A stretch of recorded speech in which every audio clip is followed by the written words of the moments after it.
فضائل، علم کے بھی فضائل ہیں اور علم والوں کے بھی فضائل ہیں۔ جس کے دل میں علم کی قیمت آ جائے گی اس کے دل میں علم والوں کی قیمت بھی آ جائے گی، لیکن جس کے دل میں علم کی قیمت نہیں ہوگی، بڑے سے بڑے عالم سامنے آ جائیں تو دیکھ کر ان کو کوئی تاثر نہیں ہوگا، اس لیے کہ علم کی قیمت دل میں نہیں ہے۔ تو علم الہی کی قیمت دلوں کی گہرائیوں میں اتر جائے۔ کتنے فضائل ہیں۔ علم کا صرف اللہ کے لیے سیکھنا اللہ کے خوف کے حکم میں ہے، اور علم کی تلاش میں کہیں جانا عبادت ہے، اور علم کا یاد کرنا تسبیح ہے، اور علم کی تحقیقات میں بحث کرنا جہاد ہے، اور علم کا اپنے اہل پر خرچ کرنا اللہ کے یہاں قربت ہے، اس لیے کہ علم جائز اور ناجائز کے پہچاننے کی علامت ہے اور جنت کے راستوں کا نشان ہے، وحشت میں جی بہلانے والا ہے اور سفر کا ساتھی ہے کہ کتاب کا دیکھنا دونوں کام دیتا ہے، اور علم تنہائی میں ایک محدث ہے اور خوشی اور رنج میں دلیل ہے اور دشمنوں پر ہتھیار ہے، اور علم کی وجہ سے بندہ امت کے بہترین افراد تک پہنچ جاتا ہے اور دنیا اور آخرت کے بلند مرتبوں کو حاصل کر لیتا ہے، جس کا مطالعہ روزوں کے برابر ہے، اور اس کا یاد کرنا تہجد کے برابر ہے، اور اسی سے رشتے جوڑے جاتے ہیں اور اسی سے حلال اور حرام کی پہچان ہوتی ہے، اور علم عمل کا امام ہے اور عمل اس کے تابع ہے، اور سعید لوگوں کو علم کا الہام کیا جاتا ہے اور بدبخت علم سے محروم رہتے ہیں۔ تو کس قدر علم کے فضائل، علم والوں کے فضائل، یہ اللہ جل شانہ کا کس قدر احسان ہے۔ ہمیں اپنے اللہ کا شکر ادا کرنا چاہیے کہ یا الہی، ہمارے لیے آپ نے علم کے حاصل کرنے کے لیے اللہ رب العزت نے کس قدر اللہ نے اپنے خزانے لٹائے ہیں کہ جو چاہے جتنا چاہے علم الہی کا نور سینوں میں بھر لیں۔ اور پھر علم والوں کی کیا قیمت ہے، یہ قیمت بھی ہمارے دل میں اتر جائے۔ باادب بانصیب جنہوں نے واقعی دل و جان کے ساتھ علم والوں کا ادب کیا اور ان سے دلی محبت کی، اللہ جل شان ان کی نسلوں کے اندر علم الہی کا نور جاری فرما دیتے ہیں۔ علم والوں کی کیا شان بتائی گئی ہے۔ ایک روایت میں آتا ہے کہ جب قیامت میں حساب ہوگا تو علماء کو الگ کر لیا جائے گا، سارے مجمع میں سے علماء کرام کو الگ کر لیا جائے گا، اور حق تعالی شان و علماء سے یہ ارشاد فرمائیں گے کہ اے گروہ علماء، میں نے اپنا علم تمہارے سینوں میں اس لیے نہیں رکھا تھا کہ میں تمہیں عذاب دوں، اور میں نے تمہاری مغفرت کر لی۔ تو کل حشر کے میدان میں ان کا یہ مقام ہوگا، تو ہمارے دلوں کے اندر بھی علم کی قیمت بھی دل میں ہو اور علم والوں کا بھی ادب ہو۔ تو اللہ کی ذات بڑی کریم ذات ہے، باادب بانصیب، جو جس کو بھی ملا اس کو ادب ہی سے ملا ہے، حتیٰ کہ اگر کوئی کتاب کا ادب نہیں کرے گا اس سے بھی فائدہ نہیں ہوگا۔ جب کتاب کا ہی ادب ہے تو جن کے ذریعے سے اللہ جل شانہ کرم فرماتے ہیں کہ ہمارے بچے حافظ بنتے ہیں، عالم بنتے ہیں، مفتی بنتے ہیں، تو اللہ رب العزت کے ہاں بڑی قدردانی، حفظ مراتب یہ ہمارے دین کا حصہ ہے کہ جس کا جو مرتبہ ہے، مرتبے کی پہچان، مرتبے کی پہچان کہ یہ کون صاحب ہیں، یہ تو سفید بالوں والے ہیں، تو اس سفید بالوں پر جو ہے نا اللہ کو بھی حیا آتی ہے، تو مجھے بھی ان کے ساتھ حیا کے ساتھ چلنا ہے۔ اور یہ کون صاحب ہیں، بھئی یہ تو دیکھو یہ نوجوان ہیں، یہ حافظ قرآن ہیں، یہ نوجوان ہیں، کل قیامت کے دن ان سے کہا جائے گا کہ اللہ کا کلام پڑھتا جا اور جنت کے درجے چڑھتا جا۔ تو یہ نوجوانوں کا بھی ایک مقام ہے، ایک مرتبہ ہے۔ حفظ مراتب یہ تو ہمارا دین ہے، حفظ مراتب۔ یہ کون صاحب ہیں، تو بھئی یہ جو ہے نا یہ ماشاءاللہ علم والے ہیں، تو اللہ پاک ارشاد فرما رہے ہیں کہ کیا علم والے اور بغیر علم والے برابر ہو سکتے ہیں؟ تو اگر ہمارے واقعی دلوں کے اندر یہ محبت ہوگی تو اللہ جل شانہ کی ذات کریم ذات ہے، یہ دل کا تعلق ایک ایسی چیز ہے کہ جس سے الحمدللہ ایک دوسرے کے اندر وہ روشنی منتقل ہوتی ہے۔ تو اس کے لیے بخیر بات تو یہ چل رہی تھی کہ براہ راست اللہ پاک کی قدرت سے فائدہ، ایک ہے اللہ کی قدرت سے بنی ہوئی چیزوں سے فائدہ، اور ایک ہے براہ راست اللہ کی قدرت سے فائدہ۔ تو اس کے لیے بھی کوئی دنیا کی چیزوں کی ضرورت نہیں ہے۔ پھر اور آگے چلیں تو اللہ کا ذکر ہے، مالک کا ذکر ہے، اور جس موقع میں اللہ کا جو حکم ہے وہ اللہ کا ذکر ہے۔ تو اگر ذکر کے لیے ہم یہ چاہتے ہیں کہ بھئی اللہ کا دھیان نصیب ہو جائے، دل کی غفلتیں دور ہو جائیں، ذکر اللہ کا نور دلوں کی زینت بن جائے۔ اب اس کے لیے ایک طریقہ بتایا گیا ہے کہ دیکھو سب سے پہلے جو ہے نا وہ جسم قید کرو، پہلے جسم قید ہوگا اور پھر روح بھی قید ہوگی، اور روح کا یہ خیال اللہ مجھے دیکھ رہے ہیں، اسی کو توجہ اللہ کہا جاتا ہے۔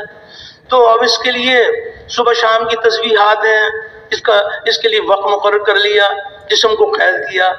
تو اب ذکر کے لیے بیٹھے، تو جب ذکر کرنے کے لیے بیٹھے ہیں تو اب اس کے لیے کوئی مال کی ضرورت ہے؟ ذکر کرنے کے لیے دنیا کی چیزوں کی ضرورت ہے؟ کسی چیز کی ضرورت نہیں ہے۔ براہ راست ذکر کا عمل، براہ راست اللہ کی قدرت سے استفادہ، ایسے مبارک اعمال ہیں، یہ وہ اعمال ہیں جو سارے اعمال کے وجود میں آنے کا ذریعہ ہیں۔ یہ دعوت والے اعمال کوئی معمولی بات نہیں ہے، یہ بڑے اونچے اعمال ہیں۔ اب ذکر کے لیے بیٹھے، کسی نے اپنا جائزہ لے لیا، ہر ایک کے بارے میں تو اچھا گمان، اپنی جائزہ لیا جا سکتا ہے۔ اپنا جائزہ لیا کہ میں ذکر کے لیے بیٹھتا ہوں تو 5 منٹ میرے کوئی دھیان کے ساتھ گزرتے ہیں، 25 منٹ میرے غفلت کے ساتھ گزر جاتے ہیں۔ تو اب اس نے اپنا علاج شروع کیا، پہلے ذکر کے لیے وقت مقرر کیا تاکہ جسم قید ہو جائے، اور پھر جب ذکر کے لیے بیٹھے تو دھیان جمانے کی کوشش کی، اللہ مجھے دیکھ رہے ہیں، حق تعالی شانو میرے ذکر کو سن رہے ہیں، اللہ میرے ساتھ ہیں۔ تو دھیان جمانے کی کوشش کی، اللہ نے کرم فرما دیا کہ 5 کے بجائے 6 منٹ اللہ کے دھیان والے بن گئے، اور غفلت کے جو 25 منٹ تھے وہ 24 رہ گئے۔ پھر دوسرے وقت میں پھر اللہ کے ذکر میں دھیان جمانے کی محنت کی، اللہ نے کرم فرمایا کہ 6 کے بجائے 7-8 منٹ دھیان کے بن گئے، اللہ کا دھیان، اور غفلت کے وقت میں کمی آ گئی۔ اسی طرح محنت کرتے رہے، اللہ پاک سے دعائیں مانگتے رہے، دوسروں کو بھی دعوت دیتے رہے۔ اللہ نے وہ دن دکھا دیا کہ 30 کے 30 منٹ اللہ کے دھیان والے بن گئے۔ تو جب ذکر میں اللہ کا دھیان آئے گا تو باقی اعمال میں بھی اللہ کا دھیان آ جائے گا۔ چاہتے تو یہ ہے کہ تجارت میں بھی اللہ کا دھیان، بیوی بچوں میں بھی اللہ کا دھیان، کھیتی باڑی میں بھی اللہ کا دھیان، چاہتے تو یہ ہے کہ جو بھی مالک کا حکم پورا کریں اس میں اللہ کا دھیان ہو۔ تو جب ذکر میں دھیان آ جائے گا تو باقی اعمال میں بھی دھیان آ جائے گا۔ لیکن جب ذکر میں دھیان نہیں ہے، اللہ کی یاد ہی میں اللہ یاد نہیں ہے، اللہ کی یاد میں مصروف ہیں، اللہ کی یاد میں اللہ یاد نہیں ہے، تو تجارت میں اللہ یاد کیسے آ جائیں گے اور کھیت میں اللہ یاد کیسے آ جائیں گے؟ تو جب ذکر میں دھیان جمے گا تو باقی اعمال میں بھی دھیان آ جائے گا۔ صحابہ کی تو یہ شان بتائی گئی، اللہ اکبر، ان کی دھیان کا کیا حال ہے کہ سب سے زیادہ غفلت کی جگہ بازار ہیں، تو بازار میں ان کے دھیان کا یہ حال ہے کہ ان کو خریدنا اور بیچنا اللہ کی یاد سے ان کو غافل نہیں کرتا۔ بازار میں ایسا دھیان ہے، تو کس قدر اللہ جل شانہ نے اس کے اندر ہماری ترقی چھپا رکھی ہے۔ تو اس کے لیے بھی محنت کی جائے گی اور رو رو کے دعائیں مانگی جائیں گی، اور اس میں کچھ چیزوں کا تعلق نہیں ہے۔ اسی طرح پھر یہ بھی بنیادی بات ہے کہ کیسے اللہ رب العزت نے اپنے بندوں سے متعلق جو احکامات عطا فرمائے ہیں، ان احکامات کو نبی کریم علیہ الصلوۃ والسلام علی پابندیوں کے ساتھ پورا کرنا۔ تو دعوت کے کام کرنے والوں کو تو قدم قدم پر نبی کریم علیہ الصلوۃ والسلام کے جو مبارک اخلاق ہیں تو ان کو قدم قدم کے اوپر چاہیے۔ وہ بہت ساری اس میں چیزیں ایسی ہیں جس میں مال کی ضرورت ہی نہیں ہے، مال کی ضرورت نہیں ہے۔ ماں باپ کو محبت کی نگاہ سے دیکھا تو کوئی مال کی ضرورت نہیں ہے، حج عمرے کا ثواب اللہ کے خزانوں سے مل گیا۔ کسی کی کوئی پریشانی دیکھی، اس کی درخواست جو ہے نا حاکم تک پہنچا دی، کوئی مال خرچ نہیں کیا۔ بہت ساری چیزیں ایسی ہیں جس میں مال کی ضرورت نہیں ہے، اور اگر اللہ نے مال دیا ہے تو مال بھی اللہ کے احکامات پہ خرچ کریں گے، اللہ کے احکامات پر خرچ کریں گے۔ تو اس لیے یہ گزارش کی جا رہی ہے کہ بندوں سے متعلق جو احکام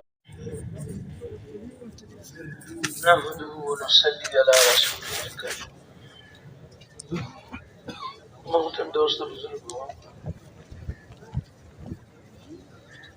اللہ تعالیٰ کی ذات بڑی کریم ذات ہے، اور اللہ رب العزت اپنے بندوں پر بہت ہی مہربان ہے۔ حق تعالی شانوں نے اپنے بندوں کو دنیا اور آخرت کی کامیابی کے لیے اپنے احکام نازل فرمائے ہیں، اور ہمارے نبی کریم صلی اللہ علیہ وسلم نے اللہ تعالیٰ کے حکموں پر چلنے کا ہمیں طریقہ بتلایا ہے۔ ہم سب کے سب حق تعالی شانوں کی ذات عالی پر یقین کرتے ہوئے اس کے احکامات کے پابند بن کر چلیں گے، اور نبی کریم صلی اللہ علیہ وسلم کے طریقوں کے پابند بن کر چلیں گے تو اللہ رب العزت ہمیں دنیا میں بھی کامیاب کریں گے اور آخرت کی کامیابیاں بھی عطا فرمائیں گے۔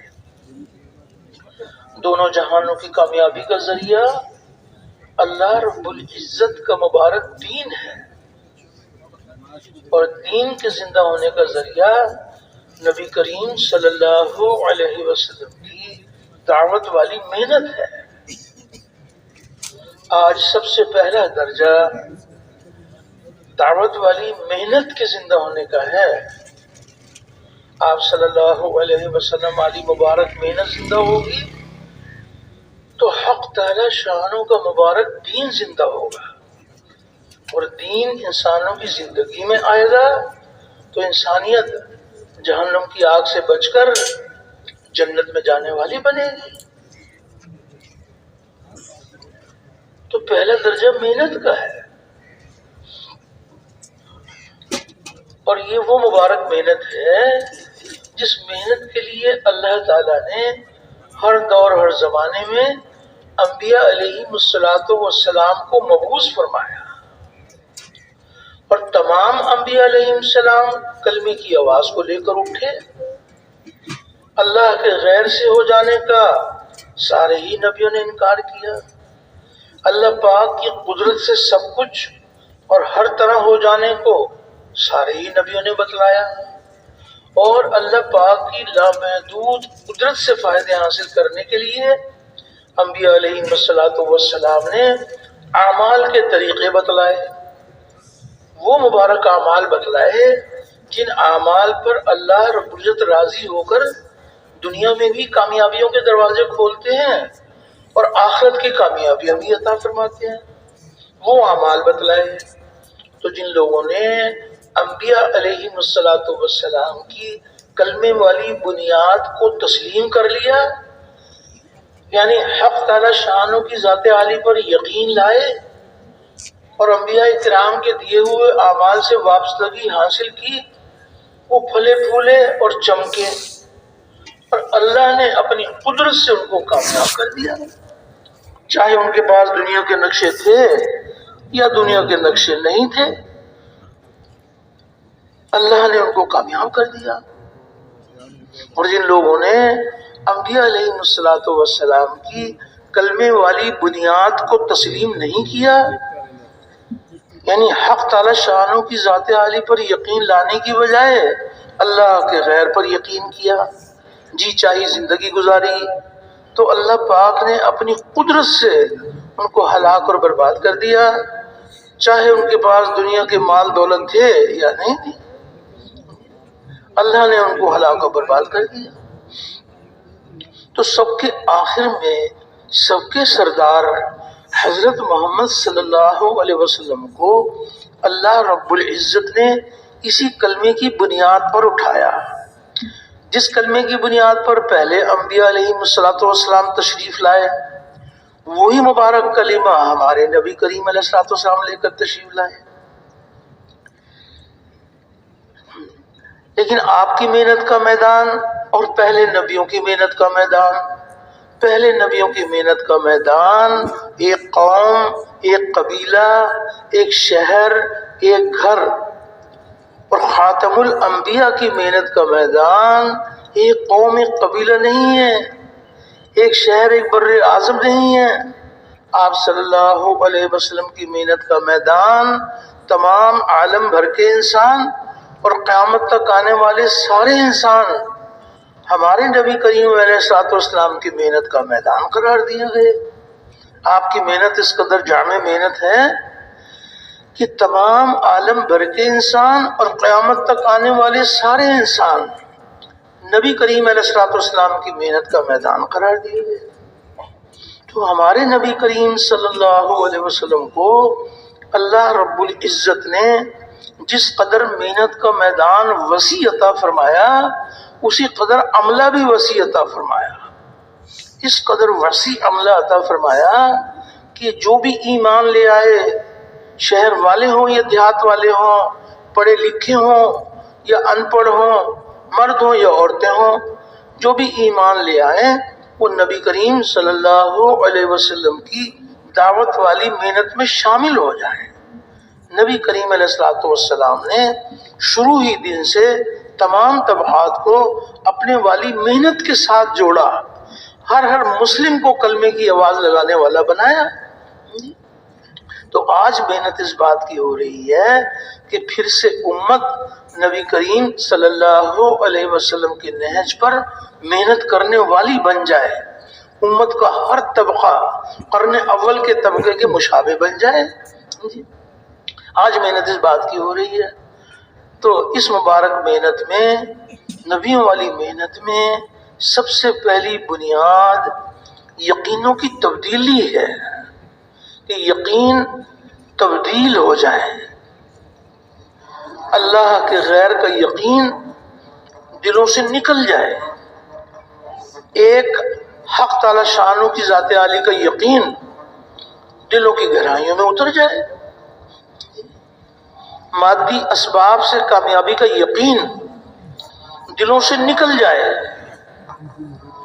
نبی کریم صلی اللہ علیہ وسلم والے عملوں سے کامیابی کا یقین دلوں میں اتر جائے۔ تو سب سے پہلی بنیاد یقین کا بدل جانا ہے، اور یقینوں کی تبدیلی کا بڑا ذریعہ یہ مبارک کلمہ اور کلمے کی مبارک دعوت ہے۔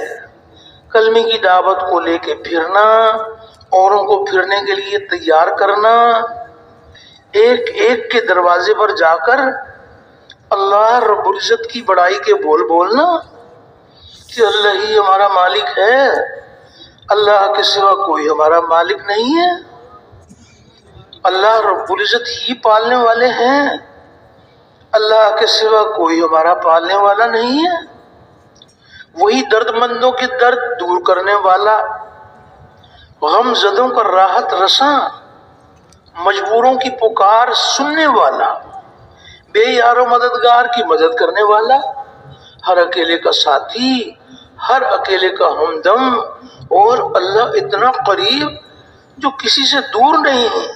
انسان اکیلا ہے تو اللہ شارک سے بھی زیادہ قریب، دو ہیں تو تیسرا اللہ موجود، تو اللہ اتنا قریب جو کسی سے دور نہیں، اور وہ ایسا غالب جو کسی سے مغلوب نہیں، اور وہ ایسا پالنے والا کہ اپنے پالنے میں کسی نقشے کسی شکل کا پابند نہیں۔ ساری کی ساری مخلوق اللہ کی محتاج، اور اللہ کسی کے محتاج نہیں، اور نہ اس کی ذات میں کوئی شریک، نہ اس کی صفات میں کوئی شریک، وہ اپنی ذات میں بھی یکتا، اپنی صفات میں بھی یکتا، اور نہ اس کی کوئی مثال، نہ اس کا کوئی ثانی، اللہ کا کوئی ثانی نہیں ہے، وہ ایک ہے، اکیلا ہے، جو چاہتا ہے اپنی قدرت سے کرتا ہے، اپنے کرنے میں کسی مخلوق کا پابند نہیں ہے۔ تو اللہ جل شانہ کی عظمت اور کبریائی کے بول اتنا بولے، اتنا سنے کہ ہمارے مردہ دل زندہ ہو جائے، اور اس بول کو لے کے پھریں اور اوروں کو بھی پھرنے کے لیے تیار کریں۔ تو اپنے اپنے دل میں اتارنے کی نیت کے ساتھ اللہ رب العزت کی بڑائی کے بول بولنا۔ تو حق تعالی شانوں کی عظمت اور کبریائی اس کا کوئی کنارہ نہیں ہے، اللہ کی بڑائی لامحدود ہے، اللہ رب العزت اتنے بڑے ہیں کہ ان کے بڑے ہونے کی کوئی حد نہیں ہے۔ کیسی پیاری مثال ارشاد فرمائی اللہ رب العزت نے، تاکہ میرے بندے میری عظمت اور کبریائی کو پہچان لیں کہ اللہ کی بڑائی لامحدود ہے۔ تو کیسی پیاری مثال ارشاد فرمائی، یوں آتا ہے کہ تمام دنیا بھر کے درختوں کو تراش کر قلم بنا لیں اور موجودہ سمندر اس کی سیاہی تیار کر لیں اور 7 سمندر اور اس کی کمک پر آ جائیں، اس کی سیاہی بھی تیار کر لیں، اور جس قدر مخلوقات ہے، سارے فرشتے، سارے انسان، سارے جندان، ساری مخلوقات حق تعالی شانوں کی عظمت اور کبریائی، اللہ رب العزت کے کمالات لکھنا شروع کر دیں تو لکھنے والوں کی عمریں تمام ہو جائیں اور قلم گھس گھس کر ٹوٹ جائیں اور سمندروں کی سیاہی ختم ہو جائے اور اللہ کی بڑائی ختم نہ ہو۔ اللہ جل شانہ اتنے بڑے ہیں کہ ان کے بڑے ہونے کی کوئی حد نہیں ہے۔ اپنے اپنے دل میں اتارنے کی نیت کے ساتھ ایک ایک کے دروازے پر جا کر اللہ کی بڑائی کے بول بولنا کہ ایک اکیلا اللہ مالک اور باقی سب مملوک، اور ایک اکیلا اللہ رازق اور باقی سب مرزوق، اور ایک اکیلا اللہ خالق اور باقی سب مخلوق، ایک اکیلا اللہ غنی اور باقی سب فقیر، ساری دنیا کے بادشاہ اللہ کے در کے بھکاری، ساری دنیا کے حاجی نمازی اللہ کے در کے سوالی، سب کے سب مانگتے محتاج، اور اللہ کسی کے محتاج نہیں، اور نہ اس کی ذات میں کوئی شریک، نہ اس کی صفات میں کوئی شریک، وہ اپنی ذات میں بھی یکتا، اپنی صفات میں بھی یکتا، اور نہ اس کی کوئی مثال، نہ اس کا کوئی ثانی، اللہ کا کوئی ثانی نہیں ہے، وہ ایک ہے، اکیلا ہے، جو چاہتا ہے اپنی قدرت سے کرتا ہے، اپنے کرنے میں کسی مخلوق کا پابند نہیں ہے۔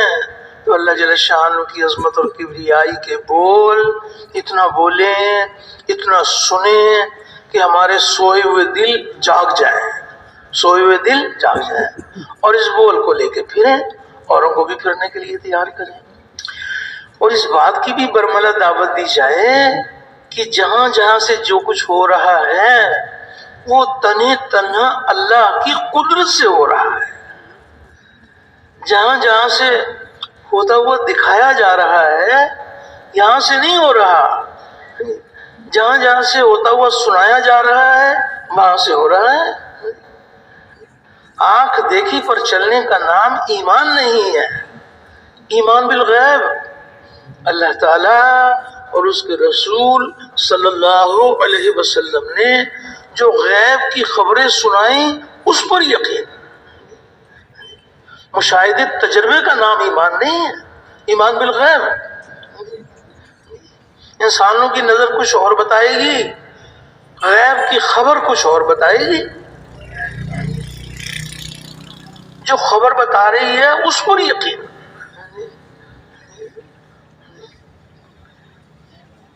انسانوں کی نظر یہ بتا رہی ہے، کسی قبر کو دیکھا تو نظر یہ بتا رہی ہے کہ یہ مٹی کا ڈھیر ہے، یہ انسانوں کی نظر بتا رہی ہے، اور غیب کی خبر یہ بتا رہی ہے کہ یہ قبر جنت کے باغوں کا باغ ہے یا جہنم کے گڑھوں میں سے گڑھا ہے، یہ غیب کی خبر بتا رہی ہے۔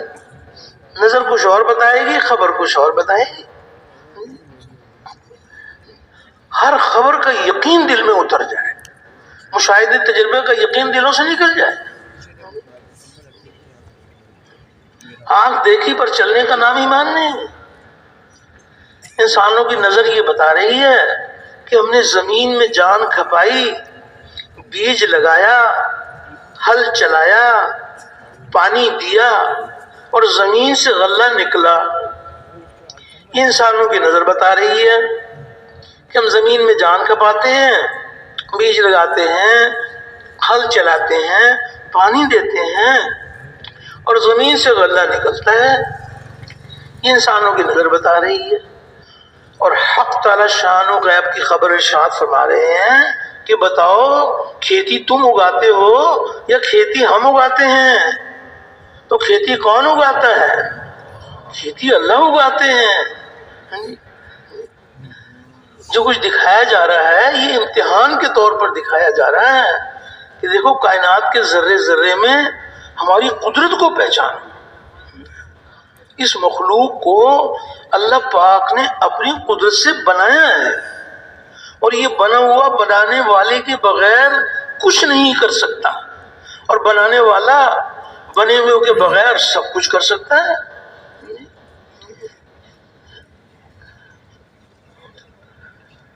بنانے والے نے اپنی قدرت سے بنا کر اس کو آزاد نہیں چھوڑا ہوا، بلکہ کائنات کے ذرے ذرے پر اللہ پاک کا قبضہ ہے، اس کا حکم، اس کا ارادہ کام کر رہا ہے. انسانوں کی نظر یہ بتاتی ہے کہ پانی سے پیاس بجھتی ہے، کھانے سے بھوک دور ہوتی ہے، سورج سے روشنی ملتی ہے، یہ نظر بتا رہی ہے. اور غیب کی خبر یہ بتا رہی ہے کہ پانی پیاس بجھانے میں اللہ کے حکم کا پابند ہے، اور اللہ پیاس بجھانے میں پانی کے پابند نہیں ہے. اللہ پاک چاہیں گے تو پانی کو پیاس کے دور کرنے کا ذریعہ بنا لیں گے، اور چاہیں گے تو پانی کے بغیر پیاس دور کر دیں گے. حق تعالی شان نے پالنے کا ارادہ فرمایا. اصحاب کہف نہ انہوں نے کھایا اور نہ پیا، اور 309 سال اللہ پاک نے ان کو زندہ رکھا. اور وہ کیا زندہ رہتے ہیں، ان کا کتا بھی زندہ رہا. اللہ پاک پالنے میں شکلوں کے پابند نہیں ہے، اور یہ ساری شکلیں اللہ کی پابند ہیں. یہ کلمہ معرفت بھی ہے، اور یہ کلمہ عبدیت بھی ہے. اللہ کی پہچان کا کلمہ اور اس کے احکامات کی غلامی کا کلمہ. بنے ہوئے کو دیکھ کر بنانے والے کی پہچان. ایک ہے بنے ہوئے کو دیکھا اور بنے ہوئے میں گم ہو گئے تو دل میں ظلمت پیدا ہو گئی، اور ایک ہے بنے ہوئے کو دیکھا اور بنانے والے میں گم ہو گئے. چاند کو دیکھا تو چاند کے بنانے والے میں گم ہو گئے کہ وہ کیسی قدرت والے ہیں کہ جنہوں نے اپنی قدرت سے چاند کو بنایا ہے. چاند میں چاندنی اللہ نے رکھی ہے، اور چاند کی چاندنی میں پھلوں کے اندر رس پیدا ہونے کا ذریعہ، مٹھاس پیدا ہونے کا ذریعہ، چاند میں چاندنی میں خاصیت اللہ نے رکھی ہے. یہ جو کچھ بنا ہوا ہے یہ بنانے والے نے اپنی قدرت سے بنایا ہے، اور بنانے کے بعد اس کو آزاد نہیں چھوڑا ہوا. کائنات کے ذرے ذرے پر اللہ کا قبضہ ہے، اور اس کا حکم، اس کا ارادہ کام کر رہا ہے. تو اس یقین کو دل میں اتارنے کے لیے کلمے کی بات کو لے کے پھرنا، اوروں کو پھرنے کے لیے تیار کرنا، تو کلمے کی دعوت بھی دی جائے اور رو رو کر اللہ سے دعائیں بھی مانگی جائیں کہ یا الہی نو کے زبان کی بات میرے دل میں اتار دے. ایمان کی جگہ دل ہے، زبان تو ایمان کے اظہار کی جگہ ہے. زبان سے تو انسان وہ باتیں بھی کرتے ہیں جو دل میں نہیں ہوا کرتی ہیں، اور وہ بات بھی کرتے ہیں جو دل میں ہوا کرتی ہیں. ایمان کی جگہ دل ہے. ہم سب کا ایمان ہے کہ ہم سب نے اپنے مالک کے سامنے حاضر ہونا ہے. تو اللہ کے سامنے جب حاضری ہوگی تو زبان چیر کے دیکھی جائے گی یا دل چیر کے دیکھا جائے گا؟ وہ تو دل چیر کے دیکھا جائے گا کہ کس یقین کو لے کر آئے ہو. ٹھیک ہے کہ آج اس مبارک کلمے کی حقیقت کو دل میں اتارنے کے لیے مجاہدے ہیں، قربانیاں ہیں، لیکن یہ مبارک کلمہ دلوں کی زینت بن جائے، دل کی گہرائیوں میں اتر جائے. حق تعالی شان نے، اللہ نے دل کو اپنے لیے بنایا ہے. یہ دل اللہ کا مسکن ہے، اور حق تعالی شان اس دل میں نہیں سماتے جس میں مخلوق کی شکلیں بھری ہوئی ہوتی ہیں. اس دل میں نہیں سماتے. حق تعالی شان مومن کے دل میں سماتے ہیں، جس کا دل غیر کی شکلوں سے پاک ہوگا، جس کے دل میں مخلوق کی شکلیں بھری ہوئی ہیں. اس دل میں اللہ پاک کیسے داخل ہوں گے؟ فرشتے ان گھروں میں داخل نہیں ہوتے کہ جہاں پر تصویریں ہوں، تو حق تعالی شان اس دل میں کیسے داخل ہو جائیں گے؟ اس لیے فرمایا کہ دل سے اللہ کے غیر کا تاثر ختم ہو جائے. دل میں اتارنے کی نیت کے ساتھ محنت کرنا۔ ایک روایت میں آتا ہے کہ انسان کے جسم میں ایک گوشت کا ٹکڑا ہے، وہ اگر بگڑ جائے تو سارا جسم بگڑ جاتا ہے، اور وہ صحیح ہو جائے تو سارا جسم صحیح ہو جاتا ہے۔ تو فرمایا غور سے سنو، وہ دل ہے، وہ دل ہے، وہ دل ہے۔ جب دل کا تعلق حق تعالی شانوں کے ساتھ جڑ جاتا ہے تو جسم کے سارے حصے اللہ کے احکامات کے پابند بن جاتے ہیں۔ جس کے دل کو اللہ جل شانہ اپنی ذات کی طرف پھیر لیتے ہیں، اس کی آنکھ اللہ کے حکم کی پابند، اس کی زبان اللہ کے حکم کی پابند، کہ یہ بول بولو، یہ بول نہ بولو۔ جن باتوں کے کرنے کا حکم ہے زبان سے وہ باتیں نکلیں گی، جن باتوں سے اللہ نے روک دیا زبان بھی رک جائے گی، کیونکہ دل کا تعلق اللہ کے ساتھ جڑ جائے۔ زبان اللہ کے حکم کی پابند، کان اللہ کے حکم کے پابند، کہ یہ باتیں سنو، یہ باتیں نہ سنو۔ ٹخنے، کونیاں، پیشانی، ہاتھ پاؤں، جسم کے سارے حصے اللہ کے احکامات کے پابند بن جائیں، کہ دل کا تعلق اللہ کے ساتھ جڑ جائے۔ تو یہ مبارک کلمہ یہ دلوں کی گہرائیوں میں اتر جائے۔ یہ ایسا پھل آور درخت ہے شجرہ طیبہ کہ جب یہ مبارک کلمہ اس کی جڑیں دلوں میں قائم ہو جاتی ہیں تو اس کی شاخیں آسمانوں پر پہنچتی ہیں۔ اور یہ شجرہ طیبہ یہ ایسا پھل آور درخت ہے کہ ہر موسم میں اس کا پھل ملتا ہے، ہر موسم میں اس کا پھل ملتا ہے۔ اس کلمے کو دل میں اتارنے کے لیے مجاہدے ہیں، قربانی ہے، اللہ سے رو رو کے مانگنا ہے کہ یا الہی یہ صرف کلمے کا بول ہی نہیں بلکہ کلمے کی حقیقت ہمارے دلوں کی زینت بنا دے۔ حق تعالی شانوں کی ذات بڑی کریم ذات ہے، جو دل و جان سے یہ چاہتے ہیں کہ یہ مبارک کلمہ یہ دلوں کی گہرائیوں میں اتر جائے، تو حق تعالی شانوں اپنی قدرت سے وہ دن دکھا دیتے ہیں کہ کلمے کی حقیقت حاصل ہو جاتی ہے۔ تو برملا اس بات کی دعوت دی جائے کہ جہاں جہاں سے جو کچھ ہو رہا ہے وہ تنے تنہا اللہ کی قدرت سے ہو رہا ہے، اور اس بات کی بھی برملا دعوت دی جائے کہ کامیابی اللہ رب العزت کے ہاتھ میں ہے، اللہ کے سوا کوئی کامیابی دینے والا نہیں ہے، اور کامیابی کا ذریعہ مال، ملک، منصب، جاگیر نہیں ہے۔ کامیابی کا ذریعہ ہمارے نبی کریم صلی اللہ علیہ وسلم والے اعمال ہیں۔ عملوں سے کامیابی کا یقین دلوں میں اتر جائے اور مادی اسباب سے کامیابی کا یقین دلوں سے نکل جائے۔ یہ جتنے مادی اسباب ہیں یہ حق تعالی شانوں نے بیکار نہیں بنائے ہیں، یہ مادی اسباب اللہ رب العزت نے ہمارے امتحان کے لیے بنائے ہیں، اطمینان کے لیے نبی کریم علیہ الصلوۃ والسلام کے اعمال عطا فرمائے ہیں، اعمال پر اللہ کے وعدے ہیں۔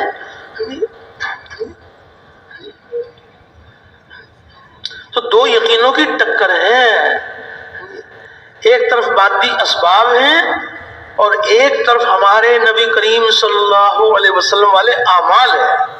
تو عملوں سے کامیابی کا یقین دلوں میں اتر جائے اور مادی شکلوں سے کامیابی کا یقین دلوں سے نکل جائے۔ یہ غلط یقین کی بات ہے کہ شکلیں زیادہ ہوں گی تو ہم زیادہ کامیاب ہو جائیں گے، زیادہ مال ہوگا تو زیادہ کامیابی، تھوڑا مال ہوگا تو تھوڑی کامیابی، بڑی ڈگری ہوگی تو بڑی کامیابی، چھوٹی ڈگری ہوگی چھوٹی کامیابی، بڑی وزارت ہوگی تو بڑی کامیابی، چھوٹی وزارت ہوگی تو چھوٹی کامیابی۔ یہ غلط یقین کی بات ہے۔ کامیابی اللہ رب العزت کے ہاتھ میں ہے، اور وہ کامیابی دیتے ہوئے وہ مادی شکلوں کو سامنے رکھ کر انسانوں کی کامیابی کا فیصلہ نہیں فرماتے، وہ دل کے یقین کو دیکھتے ہیں اور جسم سے نکلنے والے اعمال کو دیکھتے ہیں۔ امتحان کے طور پر شکلیں دے دیں گے اللہ پاک. تاجر کو تجارت کا سبب امتحان کے لیے دیا جاتا ہے، یہ دیکھنے کے لیے کہ یہ تاجر اپنی تجارت میں اللہ کا حکم نبی کریم علیہ الصلوۃ والسلام کے طریقے سے پورا کرتے ہیں. وزیر کو وزارت کی کرسی امتحان کے طور پر دی جاتی ہے، یہ دیکھنے کے لیے کہ وزیر صاحب اپنی وزارت میں اللہ کے حکم کو نبی کریم علیہ الصلوۃ والسلام کے طریقے سے پورا کرتے ہیں.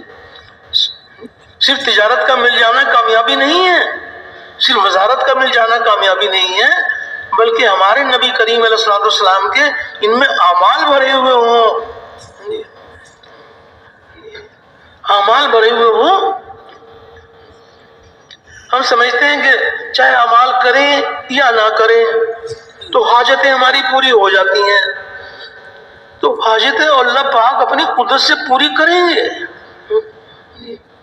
وہ تو صاف طور پر اللہ پاک یہ ارشاد فرما رہے ہیں کہ جتنے زمین پر جاندار ہیں ان سب کی روزی میرے ذمہ ہے، ضرورتیں تو وہ اللہ پوری کریں گے. مقصد تو یہ ہے کہ اللہ کو راضی کر کے، ایمان اور اعمال پر اللہ کو راضی کر کے اللہ کے خزانوں سے دونوں جہانوں کی کامیابیاں مل جائیں. ضرورتیں تو پوری ہو جائیں گی، عمل نہ بھی کریں تو ضرورت پوری ہو جائے گی.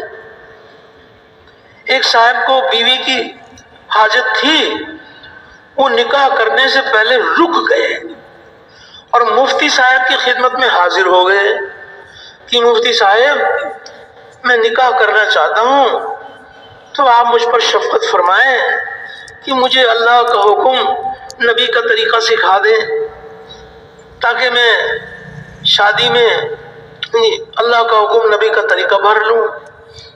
صرف بیوی کے ملنے پر تو کامیابی نہیں ملے گی، بلکہ وہ تو اللہ کا حکم نبی کا طریقہ بھرا ہوا ہوگا، اس پر اللہ پاک کامیاب کریں گے. مفتی صاحب نے شفقت فرمائی اور انہوں نے نکاح کے مسائل سکھا دیے. تو انہوں نے اپنے نکاح میں اللہ کا حکم نبی کا طریقہ بھر لیا. ایک اور صاحب کو بھی بیوی کی حاجت تھی، تو انہوں نے شادی میں نہ اللہ کے حکم کی پرواہ نہ نبی کے طریقے کی پرواہ، رواجی طریقے سے شادی کر لی.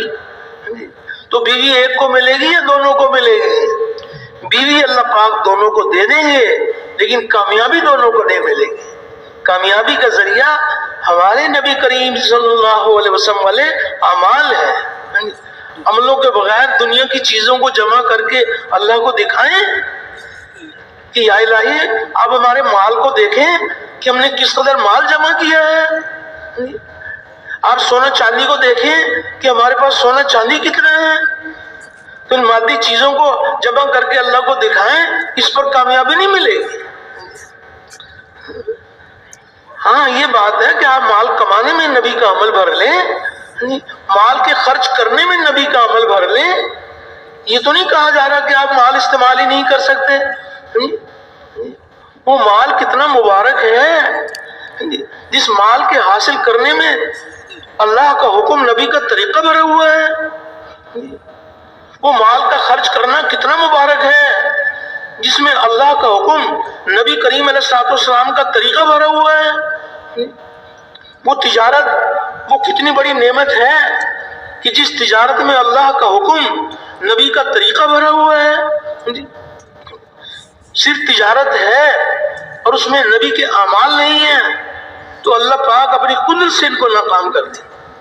قوم شعیب بڑے بڑے بڑے تاجر تھے، ان کی تجارت بہت پھیلی ہوئی تھی، لیکن اللہ نے قوم شعیب کو قیامت تک کے لیے ناکامی کی مثال بنا دیا، کیونکہ ان کی تجارت میں اللہ کا حکم وقت کے نبی کا طریقہ نہیں تھا.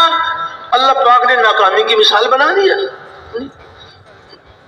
صرف تجارت میں کامیابی سمجھنا، وزارت کے ملنے کو کامیابی سمجھنا. ایک وزیر صاحب، ان کو وزارت کی کرسی مل گئی، اللہ والے تھے، یقین والے تھے، وزارت کی کرسی پر بیٹھنے سے پہلے رک گئے اور مفتی صاحب کی خدمت میں حاضر ہو گئے کہ مفتی صاحب اللہ کی طرف سے یہ امتحان آ گیا کہ وزارت مل گئی، تو آپ کی بڑی مہربانی کہ آپ میری رہنمائی فرمائیں کہ مجھے وزارت میں اللہ کا حکم، نبی کا طریقہ، اس کے مسائل سکھا دیں۔ صرف وزارت کی کرسی کو اللہ پاک دیکھ کر مجھے کامیاب نہیں کریں گے، وہ میرے دل کے یقین کو دیکھیں گے، میرے اعمال کو دیکھیں گے، تو آپ مجھے اس کے مسائل سکھا دیں۔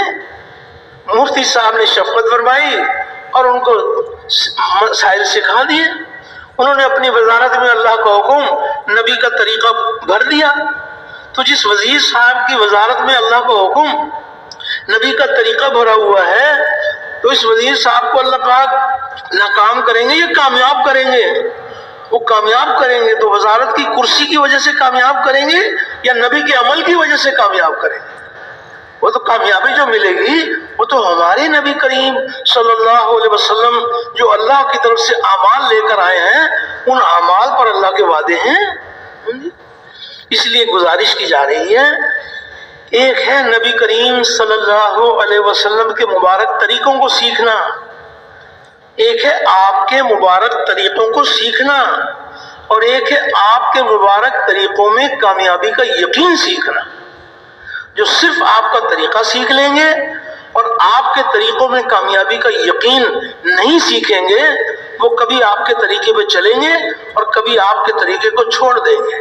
اور جو آپ کے مبارک طریقوں میں کامیابی کا یقین سیکھ لیں گے، وہ نبی کریم علیہ الصلوۃ والسلام کے اعمال کو ضائع نہیں کریں گے۔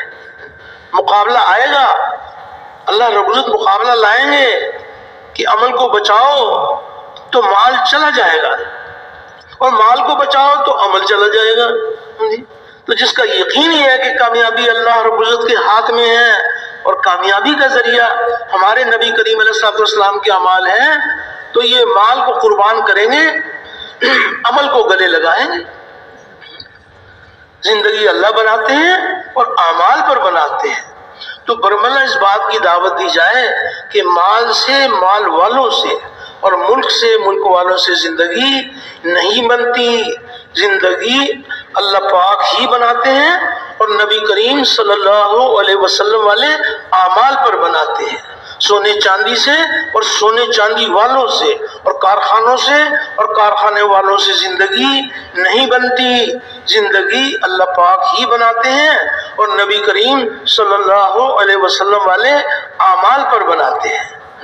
ڈگری سے اور ڈگری والوں سے اگر یقینی ہے کہ ڈگری کامیابی کا ذریعہ ہے، نہیں ڈگری میں نبی کا عمل بھر لو، تو اس یقین کو دل سے نکالنے کے لیے برملا اس بات کی دعوت دی جائے کہ ڈگری سے اور ڈگری والوں سے اور عہدے سے، عہدے والوں سے زندگی نہیں بنتی، زندگی اللہ پاک ہی بناتے ہیں اور نبی کریم صلی اللہ علیہ وسلم والے اعمال پر بناتے ہیں۔ عملوں سے کامیابی کا یقین دلوں میں اتر جائے اور مادی شکلوں سے کامیابی کا یقین دلوں سے نکل جائے، تو وہ شکلیں بہت مبارک ہیں۔ جس کے پاس مال ہے اور مال میں نبی کا عمل بھرا ہوا ہے، مال کے خرچ کرنے میں نبی کا عمل بھرا ہوا ہے۔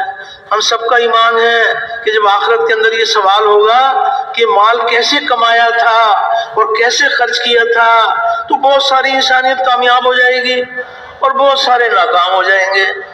تو کامیاب ہونے والے وہ ہوں گے کہ جب یہ سوال ہوگا کہ مال کیسے کمایا تھا، تو یہ کہیں گے کہ ہم نے مال کمانے میں اللہ کے حکم کو نبی کے طریقے سے پورا کیا تھا، تو اللہ پاک اس دن ان کو کامیاب کر دیں گے۔ مال کیسے خرچ کیا تھا کہ جی ہم نے مال تو خرچ کیا لیکن اس میں اللہ کا حکم دیکھا اور نبی کریم علیہ الصلوۃ والسلام کے طریقے سے اللہ کا حکم بھر لیا، تو وہ کامیاب ہو جائیں گے۔ اور جنہوں نے مال کمایا، مال کو خرچ کیا، نہ مال کے کمانے میں نبی کریم علیہ الصلوۃ والسلام کا عمل بھرا، نہ مال کے خرچ کرنے میں نبی کا عمل بھرا، تو یہ اس دن ناکام ہو جائیں گے۔ صرف دنیا کی زندگی کو سامنے رکھ کر نہیں بلکہ آخرت کو سامنے رکھ کر چلنا۔ اصل زندگی آخرت کی ہے۔ دنیا کی زندگی کے بارے میں فرمایا، دنیا کی زندگی میں فرمایا کہ دنیا کی زندگی مرنے کے لیے ہے اور آخرت کی زندگی جینے کے لیے ہے۔ یہ اگر جینے کے لیے ہوتی تو کوئی نبی، پیغمبر، ولی کوئی تو زندہ رہتا، یہ تو ہے ہی مرنے کے لیے۔ نبی کریم علیہ الصلوۃ والسلام کے پاس ایک شخص آیا، اس نے عرض کیا کہ آپ یہ فرمائیں عقل والے لوگ کون ہیں؟ عقل والے لوگ کون ہیں؟ تو آپ نے فرمایا عقل والے وہ لوگ ہیں جو موت کو یاد رکھیں اور مرنے سے پہلے پہلے موت کی تیاری کر لیں، وہ ہیں عقل والے لوگ، وہ ہیں عقل والے لوگ۔ اور موت کی تیاری کیا ہے؟ پیاس آ جائے سنت کے مطابق پانی پی لیں، بھوک آ جائے سنت کے مطابق کھانا کھا لیں، نیند آ جائے سنت کے مطابق سو جائیں، سنت کے مطابق جاگیں، لباس پہننا سنت کے مطابق، لباس اتارنا سنت کے مطابق، پاؤں میں جوتی پہننا سنت کے مطابق، پاؤں سے جوتی نکالنا سنت کے مطابق۔ وہ تو قدم قدم پر نبی کریم علیہ الصلوۃ والسلام کے مبارک اعمال ہیں۔ عملوں سے کامیابی کا یقین دلوں میں اتر جائے اور چیزوں سے کامیابی کا یقین دلوں سے نکل جائے، تو دو یقینوں کی ٹکر ہے، دو یقینوں کی ٹکر ہے کہ جہاں جہاں سے جو کچھ ہو رہا ہے وہ اللہ کی قدرت سے ہو رہا ہے، اللہ کی قدرت سے ہو رہا ہے۔ اور کامیابی کا ذریعہ مال، ملک، منصب، جاگیر نہیں ہے، کامیابی کا ذریعہ ہمارے نبی کریم علیہ الصلوۃ والسلام کے مبارک اعمال ہے۔ تو برملا اس بات کی دعوت دی جائے کہ اللہ سے ہوتا ہے، اللہ کے غیر سے نہیں ہوتا۔ اللہ کا سارا غیر اللہ کے ارادے کے بغیر کچھ نہیں کر سکتا، اور اللہ رب العزت سارے غیر کے بغیر سب کچھ کر سکتے ہیں۔ تو اللہ کرتے ہیں، اپنی قدرت سے کامیاب کرتے ہیں، اور کامیابی کا ذریعہ نبی کریم علیہ الصلوۃ والسلام کے مبارک اعمال ہیں۔ تو اس یقین کی بنیاد پر جب محنت کی جائے گی اور یہ یقین دلوں کی زینت بنے گا تو جسم کے سارے حصے اللہ کے حکم کے پابند بن جائیں گے۔ تو اللہ رب العزت ہم سب کی تربیت فرمائیں اور یہ فکر پیدا ہو جائے کہ کیسے اپنے مالک کو راضی کرنے کے لیے کیسے تمام دنیا بھر کے انسان جہنم کی آگ سے بچ کر ہمیشہ کی جنت میں جائیں، اس کے لیے محنت کرنا یہ ہر ایک کی ذمہ داری ہے، ہر امتی کی ذمہ داری ہے۔ تو آخرت اگر سامنے ہوگی، آخرت کو سامنے رکھ کر زندگی گزاریں گے تو دنیا کی زندگی اعمال سے بھری ہوئی ہوگی، ایمان سے بھری ہوئی ہوگی۔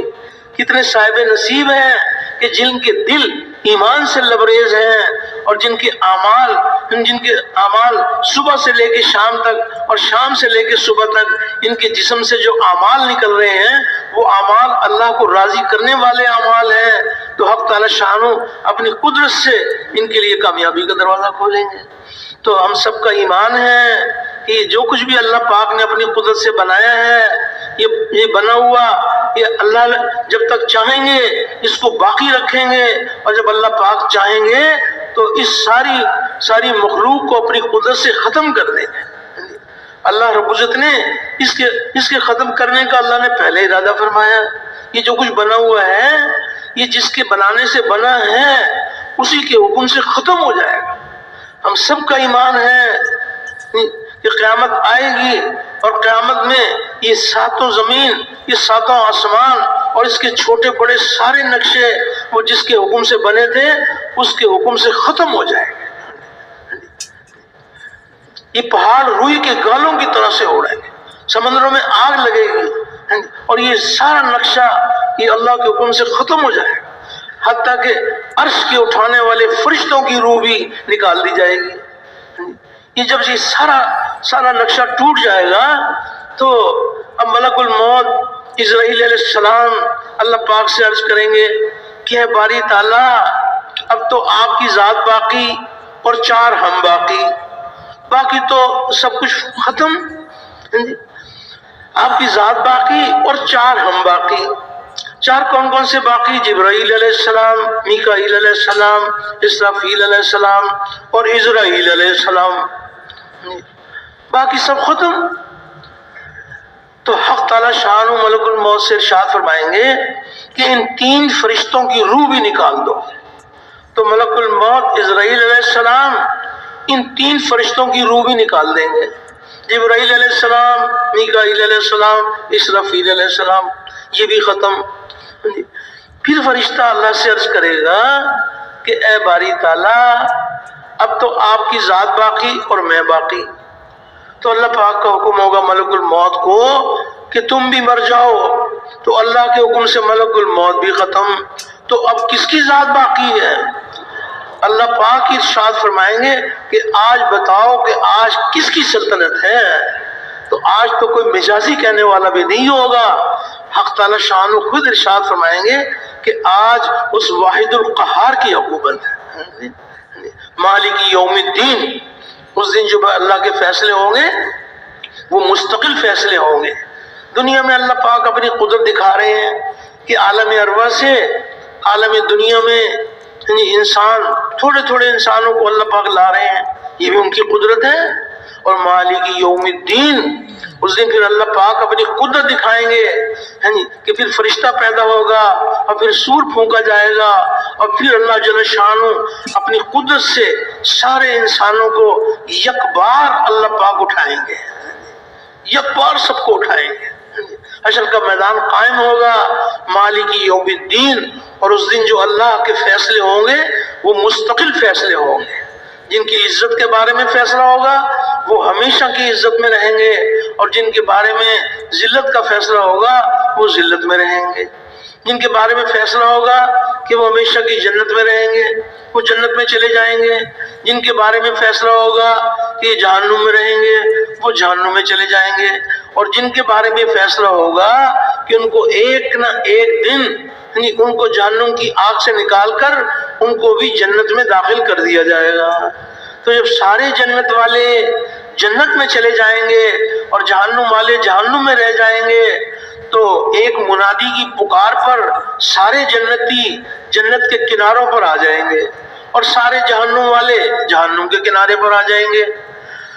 تو وہاں پر جہنم والوں کو ان کے حصے کی جنت دکھائی جائے گی کہ دیکھو تمہارے لیے یہ جنت بھی ہم نے بنائی تھی۔ تو ان کو اس جنت کو دیکھ کر اتنا صدمہ، اتنا غم ہوگا کہ ہم اتنی بڑی کامیابی سے محروم ہو گئے، ان کو بڑا غم ہوگا۔ اور جنت والوں کو ان کے حصے کی جہنم دکھائی جائے گی کہ دیکھو تمہارے لیے جہنم بھی تھی۔ وہ اس قدر جو ہے نا اللہ کا شکر ادا کریں کہ یا الہی ہم اتنی بڑی ناکامی سے بچ گئے، تو نے ہمیں جنت کی بہاروں میں پہنچا دیا۔ پھر جنت اور جہنم والوں کے درمیان میں پھر وہاں میلے کی شکل میں موت کو ذبح کیا جائے گا، موت کو بھی موت آ جائے گی۔ تو جب موت کو ذبح کر دیا جائے گا تو جہنم والوں کو اس کا غم ہوگا کہ کاش اگر موت ہی ہوتی تو ہم مر جاتے، اب کبھی ہم مریں گے بھی نہیں، ان کو اس کا غم ہوگا۔ اور جنت والوں کو موت کے ختم ہونے پر جنت والوں کو اس کی خوشی ہوگی کہ اب ہمیشہ کی بہاروں میں رہیں گے، اب کبھی ہمیں موت نہیں آئے گی۔ تو مالک یوم الدین، اس دن جو اللہ کے فیصلے ہوں گے وہ مستقل فیصلے ہوں گے۔ کس قدر صاحب نصیب ہیں وہ لوگ کہ جو مرنے سے پہلے موت کی تیاری کر لیں۔ یہ دنیا کی زندگی 150 سال، اور موت آ جائے تو پل کا بھروسہ نہیں، لیکن اصلی اور بڑی زندگی جو ہے وہ موت کے وقت سے شروع ہوتی ہے۔ تو اس کے لیے اللہ کو راضی کرنے کے لیے محنت کی جائے تاکہ دنیا سے آخرت کی طرف رخ پھر جائے۔ آخرت کو سامنے رکھ کر جینے والے وہ دنیا کے ڈنگ سے بچ جاتے ہیں، اور جو آخرت کو سامنے رکھ کر نہیں چلتے وہ دنیا کے زہر سے دنیا کا زہر پی لیتے ہیں۔ اللہ جل شانہ کی ذات کریم ذات ہے کہ پوری امت کو اللہ پاک حق تعالی شانہ ناکامیوں سے بچا لے، کامیابیوں کے دروازے کھول دیں اللہ پاک۔ تو آخرت کو سامنے رکھ کے چلنا اپنے مالک کو راضی کرنے کے لیے، تو اللہ جل شانہ پھر دنیا کے زہر سے اللہ پاک بچا لیتے ہیں۔ اور اس بات کی بھی برملا دعوت دی جائے کہ یہ جتنی دنیا میں پھیلی ہوئی چیزیں ہیں تو یہ صرف چیزیں تو کامیابی کا ذریعہ نہیں بنتی، ان چیزوں میں تو عمل بھرے ہوئے ہوں، جن چیزوں میں عمل بھرے ہوئے ہیں بہت مبارک۔ صرف چیزوں پر زندگی نہیں بنائیں گے اللہ پاک کہ دنیا بھر کی چیزیں جمع کر کے اللہ کو دکھا دیں گے ہمیں کامیاب کر دیں، نہیں، وہ تو اس میں اعمال بھرے ہوئے ہوں۔ یہ چیزیں اللہ سے کامیابی لینے کے لیے نبی کریم علیہ السلام کے اعمال کی محتاج ہیں، یہ محتاج ہے۔ لیکن اعمال بہت سارے ایسے ہیں، اعمال بہت سارے ایسے ہیں کہ جن اعمال میں چیزوں کی ضرورت نہیں ہے، صرف عمل پر چیزوں کے بغیر حق تعالی شان زندگی بنا دیں گے، لیکن صرف چیزوں سے عمل کے بغیر زندگی نہیں بنائیں گے۔ چیزوں میں تو اعمال بھرنے پڑیں گے، لیکن اعمال کی یہ شان ہے کہ کیسے اعمال وہ مبارک اعمال ہیں کہ جس میں چیزوں کا تعلق نہیں ہے، صرف عمل کے ذریعے سے براہ راست اللہ کی قدرت سے فائدہ۔ ایک ہے اللہ پاک کی قدرت سے بنی ہوئی چیزوں سے فائدہ، اور ایک ہے براہ راست اللہ کی قدرت سے فائدہ۔ جو صرف دنیا کی چیزوں سے فائدہ حاصل ہوگا وہ بھی اللہ کے ارادے کے بغیر نہیں ہوگا، لیکن جو چیزوں سے فائدہ ملے گا وہ وقتی جزوی عارضی فائدہ ملے گا، چیزیں فنا ہو جائیں گی، چیزیں فنا ہو جائیں گی، تو اس کا فائدہ بھی جو ہے نا وہ ختم ہو جائے گا۔ لیکن اللہ کی قدرت سے براہ راست اللہ کی قدرت سے اعمال کے ذریعے سے جو فائدہ اٹھائیں گے تو ان کو لامحدود ملے گا اور ان کو غیر فانی ملے گا۔ اللہ کی قدرت لامحدود ہے، ان کو لامحدود ملے گا۔ جو براہ راست اللہ کی قدرت سے فائدہ اٹھائیں گے ان کو لامحدود ملے گا اور غیر فانی ملے گا۔ اللہ کی قدرت کو تو فنا نہیں ہے، تو براہ راست اللہ پاک کی قدرت سے استفادہ ہے۔ تو اگر آپ شمار کریں گے تو بہت سارے اعمال ایسے ہوں گے کہ جس میں چیزوں کی ضرورت ہی نہیں ہے، براہ راست اللہ پاک کی قدرت سے استفادہ دنیا کی چیزوں کے بغیر۔ کیسے مبارک اعمال ہیں۔ اللہ رب نے جو نبیوں والی محنت میں جو مخصوص اعمال ہیں اس میں آپ غور فرما لیں کہ وہ اعمال براہ راست اللہ کی قدرت سے لینے کا ذریعہ ہے۔ اس میں اکثر اعمال جو ہے نا وہ براہ راست اللہ کی قدرت سے فائدہ پہنچاتے ہیں۔ اب اس دعوت والی محنت میں سب سے بنیادی عمل ہے ایک ایک کے دروازے پر جا کر دعوت دینا، ایک ایک کے دروازے پر جا کر اللہ کی بڑائی کے بول بولنا۔ تو جب ہم کسی کے دروازے پر دعوت کے لیے جاتے ہیں، اللہ کی خوبیاں بیان کرتے ہیں، وہ کیسی صفات والا ہے اور وہ ہم اس کے کیسے محتاج ہیں، اس کے کیا کیا ہم پر احسانات ہیں، ہم جا کے دعوت دیتے ہیں۔ تو جب دعوت دینے کے لیے جائیں گے تو مال کی ضرورت ہے کہ دعوت اس کی قبول ہوگی کہ جس کی جیب میں مال ہوگا، دعوت اس کی قبول ہوگی کہ جس کے پاس سونا چاندی ہوگا۔ دعوت دینے کے لیے دنیا کی چیزوں کی ضرورت نہیں ہے، براہ راست اللہ پاک کی قدرت سے فائدہ دنیا کی چیزوں کے بغیر۔ اتنا اونچا عمل تمام انبیاء علیہم السلام کا مبارک عمل، بے غرض ہو کر ایک ایک کے دروازے پہ جانا، اتنا اونچا عمل، لیکن اس کے لیے کوئی چیزوں کی ضرورت نہیں ہے، چیزوں کی ضرورت نہیں ہے۔ کس قدر اس بول کی اللہ نے تعریف فرمائی۔ جب ایمان والے اچھی اچھی باتیں کرتے ہیں تو بڑی اچھی اچھی باتیں کرتے ہیں۔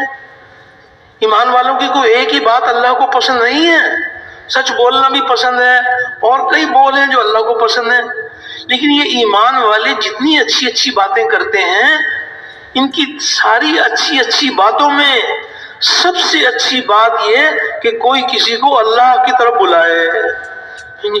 یہ بول اللہ کو اتنا محبوب ہے، اللہ کی طرف بلانا اتنا اونچا عمل ہے اور چیزوں سے پاک ہے، چیزوں کا کوئی تعلق نہیں ہے کہ چیزیں ہوں گی تو دعوت کا عمل ہوگا، چیزیں نہیں ہوں گی تو دعوت کیسے دی جائے گی۔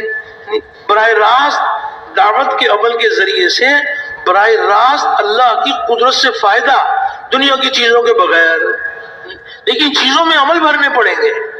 صرف چیزیں کامیابی کا ذریعہ نہیں بنیں گی. چیزوں میں تو نبی کریم علیہ السلام کے عمل بھرے ہوئے ہوں، لیکن اعمال ایسے ملیں گے کہ جن میں چیزوں کا تعلق ہی نہیں ہے. براہ راست اللہ کی قدرت سے استفادہ. کس قدر تعریف کی گئی ہے جو اللہ کی طرف بلائیں. یہ جو اللہ پاک نے فرمایا کہ اس سے اچھی کس کی بات جو لوگوں کو اللہ کی طرف بلائے، اس کی تفصیل میں اللہ والوں نے یہ فرمایا کہ بہترین شخص وہ ہے جو خود اللہ کا ہو رہے اور اسی کی حکم برداری کا اعلان کرے اور اللہ ہی کی پسندیدہ روش پر چلے اور دنیا والوں کو اللہ کی طرف آنے کی دعوت دے اور اس کا قول اور فعل بندوں کو اللہ کی طرف کھینچنے میں مؤثر ہو، اور جس نیکی کی طرف لوگوں کو بلائے بذات خود اس پر عامل ہو اور اللہ کی نسبت اپنی بندگی اور فرما برداری کا اعلان کرنے سے کسی موقع پر اور کسی وقت نہ جھجکے، اور اس کا تو برائے قومیت صرف مذہب اسلام ہو اور ہر قسم کی تنگ نظری اور فرقہ وارانہ نسبتوں سے یکسو ہو کر اپنے مسلم خالص ہونے کی منادی کرے اور اسی اعلیٰ مقام کی طرف لوگوں کو بلائے جس کی دعوت دینے کے لیے سیدنا محمد الرسول اللہ صلی اللہ علیہ وسلم کھڑے ہوئے تھے اور صحابہ کرام رضوان اللہ علیہم اجمعین نے اپنی عمریں صرف کی تھی. اللہ کی طرف بلانا یہ اتنا اونچا کام ہے، لیکن اللہ جل شان اپنی قدرت دکھا رہے ہیں کہ دیکھو براہ راست دعوت کے عمل کے ذریعے سے براہ راست اللہ کی قدرت سے فائدہ. اور یہ وہ اعمال ہیں، نماز ہے، دعوت ہے، نماز ہے، علم ہے، ذکر ہے، اچھے اخلاق ہیں، یہ وہ مبارک اعمال ہیں کہ ان اعمال کی حقیقت حاصل ہو جائے تو باقی اعمال بھی جسم سے نکلنے میں شروع ہو جائیں. یہ وہ مبارک اعمال ہیں. تو یہ عرض کیا جا رہا ہے کہ ایک ہے اللہ پاک کی قدرت سے بنی ہوئی چیزوں سے فائدہ اٹھانا اور ایک ہے براہ راست اللہ کی قدرت سے فائدہ اٹھانا. تو اس کے ساتھ نماز کا عمل ہے، تو نماز براہ راست اللہ کی قدرت سے استفادہ، براہ راست اللہ کی قدرت سے فائدہ. نماز کے لیے مزدور بھی آئیں گے، تاجر بھی آئیں گے، زمیندار بھی آئیں گے، وزیر صاحب بھی آئیں گے، نماز کے لیے آئیں گے. تو جب نماز کے لیے آئیں گے تو تاجر اپنی تجارتی سامان کو ساتھ لے کر نہیں آئیں گے، وزیر صاحب اپنی وزارت کی کرسی کو ساتھ لے کر نہیں آئیں گے. جب نماز کے لیے آئیں گے تو ساری چیزوں کو چھوڑ کر آئیں گے، براہ راست اللہ کی قدرت سے فائدہ چیزوں کے بغیر. اور نماز میں چیزوں کو بھی چھوڑ کر آؤ اور چیزوں کے خیال کو بھی چھوڑو، چیزوں کو بھی چھوڑو اور چیزوں کا خیال بھی چھوڑو، براہ راست اللہ کی قدرت سے فائدہ. کس قدر اللہ جل شانہ اپنے بندوں پر مہربان ہے.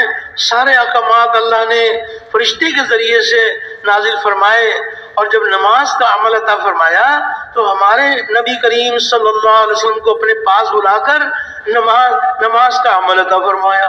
اتنا اونچا عمل اور چیزوں سے پاک ہے، چیزوں کی ضرورت نہیں ہے، براہ راست اللہ پاک کی قدرت سے فائدہ. نماز کے لیے فرمایا کہ نماز میں تعمیل احکام کہ نماز کی حالت میں جسم اور جسم کے تمام حصے اللہ کے احکامات کے پابند بن جائے. نماز کی حالت میں آنکھ اللہ کے حکم کی پابند، زبان اللہ کے حکم کی پابند، کان اللہ کے حکم کے پابند. کانوں سے یہ سنو یہ نہ سنو، یا تو اپنی آہستہ والی آواز کو سنو، اتنی آواز میں پڑھنا کہ کسی نمازی کے کان میں بھی نہ جائے اور اتنی کم بھی نہ ہو کہ اپنے کان میں بھی نہ آئے. تو اپنی آہستہ والی آواز کو سنو یا امام صاحب کی زور والی آواز کو سنو، اور باہر کی آوازوں کو نہ سنو. نہیں، نماز کی حالت میں اپنی آواز کو سنو کہ کیا اللہ کی بڑائی بیان کر رہے ہو، یا امام صاحب کی جہری نماز ہے تو ان کی آواز کو سنو اور باہر کی آوازوں کو نہ سنو. نماز پڑھ رہے ہیں اماں جی نے بھائی جان سے یہ کہا اور بھائی جان نے اماں جی سے یہ کہا، یہ تو ہمارے کان نے سن لیا، لیکن جو ہم نے اللہ سے کہا وہ نہیں سنا ہمارے کان نے، تو پھر کانوں کا استعمال صحیح نہیں ہوا۔ وہ تو کان اللہ کے حکم کے پابند، زبان اللہ کے حکم کی پابند، ٹخنے، کونیاں، پیشانی، جسم کے سارے حصے اللہ کے احکامات کے پابند بن جائیں۔ تعمیل احکام، نماز کے 10 منٹ میں جس کا جسم اللہ کے احکامات کا بوجھ اٹھا لے گا، وہ نماز کے باہر بھی اللہ کے احکامات کا بوجھ اٹھا لے گا۔ لیکن نماز کے 10 منٹ میں جس کا جسم اللہ کے احکامات کا بوجھ نہیں اٹھا سکتا، وہ 24 گھنٹے اللہ کے احکامات کا بوجھ کیسے اٹھا لے گا؟ تو نماز میں اس بات کی محنت ہے کہ قیام کی حالت میں کون سا مالک کا حکم متوجہ ہوا؟ کوئی ایک ہی حکم تو نہیں ہے، نماز میں فرائض بھی ہیں، واجبات بھی ہیں، سنتیں بھی ہیں، مستحب بھی ہیں۔ نمازی کو یہ نہیں پتا کہ میں کون سا حکم پورا کر رہا ہوں۔ تعمیل احکام، عالمانہ نماز، عالمانہ نماز۔ تو فرمایا کہ جب نماز کے لیے محنت کی جاتی ہے اور اللہ پاک وہ دن دکھا دیتے ہیں کہ نماز کی حقیقت حاصل ہو جاتی ہے، تو براہ راست اللہ پاک کی قدرت سے فائدہ شروع ہو جاتا ہے۔ لیکن نماز کی حقیقت تک بنانے کے لیے محنت ہے۔ ایک ہے صرف نماز کا پڑھ لینا، اور ایک ہے نمازوں کو بڑھیا بنانے کی محنت کرنا، نمازوں کو بڑھیا بنانے کی محنت کرنا۔ جیسی کل کی نماز ایسی آج کی نماز، تو پھر ہماری ترقی کیا ہوئی؟ نہیں، کل کی نماز سے آج کی نماز بہتر بن گئی، بہت مبارک، بہت مبارک۔ ایک ہفتہ پہلے کی جو نماز تھی ویسی نماز جو ہے نا اب ہے، تو پھر ہماری ترقی کیا ہوئی؟ نہیں، ایک ہفتہ پہلے میں نماز جو تھی اب یہ نماز زیادہ وزنی بن گئی، بہت مبارک۔ وہ تو نمازوں کو بڑھیا بنانے کی محنت کر۔ ایک ہے جو لوگ نماز نہیں پڑھتے وہ نمازی بن جائیں، بڑی اچھی بات ہے، لیکن ایک ہے جو نماز پڑھ رہے ہیں وہ اپنی نمازوں پر ایسی محنت کریں کہ نماز کی حقیقت حاصل ہو جائے، تاکہ براہ راست اللہ پاک کی قدرت سے فائدہ شروع ہو جائے۔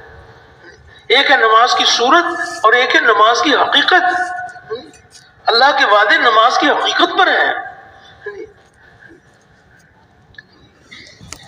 فجر کی نماز میں اللہ کا شکر ہے کسی درجے میں یقین تھا، بہت مبارک۔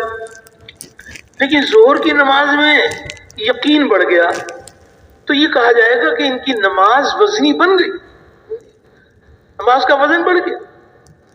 فجر کی نماز میں نبی کریم علیہ الصلوۃ والسلام کا طریقہ تھا، لیکن ظہر کی نماز میں کچھ اور طریقے اور بھی سیکھ لیا، مسائل اور سیکھ لیے نماز کے، تو یہ کہا جائے گا کہ ان کی ظہر کی نماز فجر کی نماز سے وزنی بن گئی، اس کا وزن بڑھ گیا۔ فجر کی نماز اللہ کو راضی کرنے کے لیے پڑھی ہے، بہت مبارک، لیکن کوئی اخلاص کا ایک ہی درجہ تو نہیں ہے۔ ظہر کی نماز میں اخلاص کا نور بڑھ گیا تو یہ کہا جائے گا کہ ان کی نماز وزنی بن گئی۔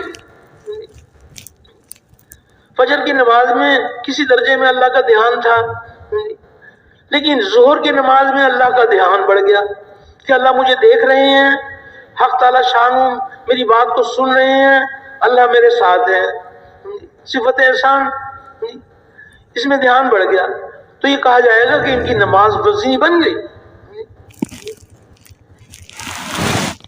ایک ایسی نماز ہے کہ جیسی بچپن کی نماز ایسی بچپن کی نماز، تو پھر ترقی کیا ہوئی؟ نماز پر اللہ جل شانہ کے وعدے ہیں اور اللہ کے وعدے حق ہیں اور اللہ کے وعدے پورے ہونے کے لیے ہیں۔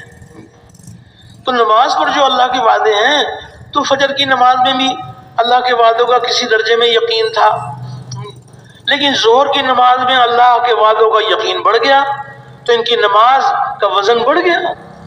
ہر نمازی کی نماز کا وزن برابر کا نہیں ہے۔ نمازی نماز سے فارغ ہوتے ہیں، کسی کو 10واں حصہ ملتا ہے، کسی کو 9واں، 8واں، 7واں، 6واں، 5واں، چوتھائی، تہائی، آدھا حصہ بھی ملتا ہے۔ اور ایسی بھی نماز ہے کہ وہ پرانے کپڑے کی طرح سے لپیٹ کر نمازی کے منہ پہ مار دی جاتی ہے، ایسی بھی نماز ہے۔ اور ایسی بھی نماز ہے کہ نمازی دعا مانگ رہا ہے اور نماز اس کے لیے بد دعا کر رہی ہے، اس کو بھی نماز کہا گیا ہے؟ وہ تو نمازوں کو ایک ہے صرف بس نماز کا پڑھ لینا، اور ایک ہے نمازوں کو بڑھیا بنانے کے لیے محنت کرنا۔ کس قدر ہم واضح طور پر الحمدللہ بار بار بیانوں میں بھی تعلیم میں بھی سنتے ہیں کہ سب سے پہلے قیامت میں نماز کا حساب ہوگا، جس کی نماز اچھی نکل آئی اس کے باقی اعمال بھی اچھے نکلیں گے، اور جس کی نماز بری ثابت ہوگی اس کے باقی اعمال بھی برے ثابت ہوں گے۔ اب یہ بات ہم نے سن لی تو اب ہمیں اس بات کی فکر ہو کہ وہ نماز کی جو نماز اچھی نکل آتی ہے اس نماز کی کیا کیا خوبیاں ہیں، کیا وہ خوبیاں میری نماز میں ہیں کہ آخرت کے اندر میری نماز اچھی نکل آئے؟ وہ اچھی نماز کی کیا کیا خوبیاں ہیں؟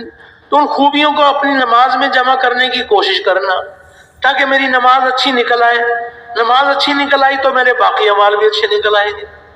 اور وہ کون کون سی خامیاں ہیں کہ جس کی وجہ سے نماز جو ہے نا وہ بری نکل آتی ہے، جس سے سارے اعمال برے نکل آتے ہیں، تو اپنی نماز کے کیڑے چننا کہ وہ کون کون سی خامیاں ہیں کہ جس کی وجہ سے نماز بری نکل آتی ہے، تو کس قدر جو ہے نا کھوٹ نکلتا چلا جائے گا، اور اللہ پاک وہ دن دکھا دیں گے کہ واقعی یہ حقیقی نماز کے طالب ہیں، اللہ پاک نماز کی حقیقت عطا فرما دیں گے۔ تو خود بھی نمازوں کو محنت کرنا اور اوروں کو نماز کی محنت کے لیے تیار کرنا۔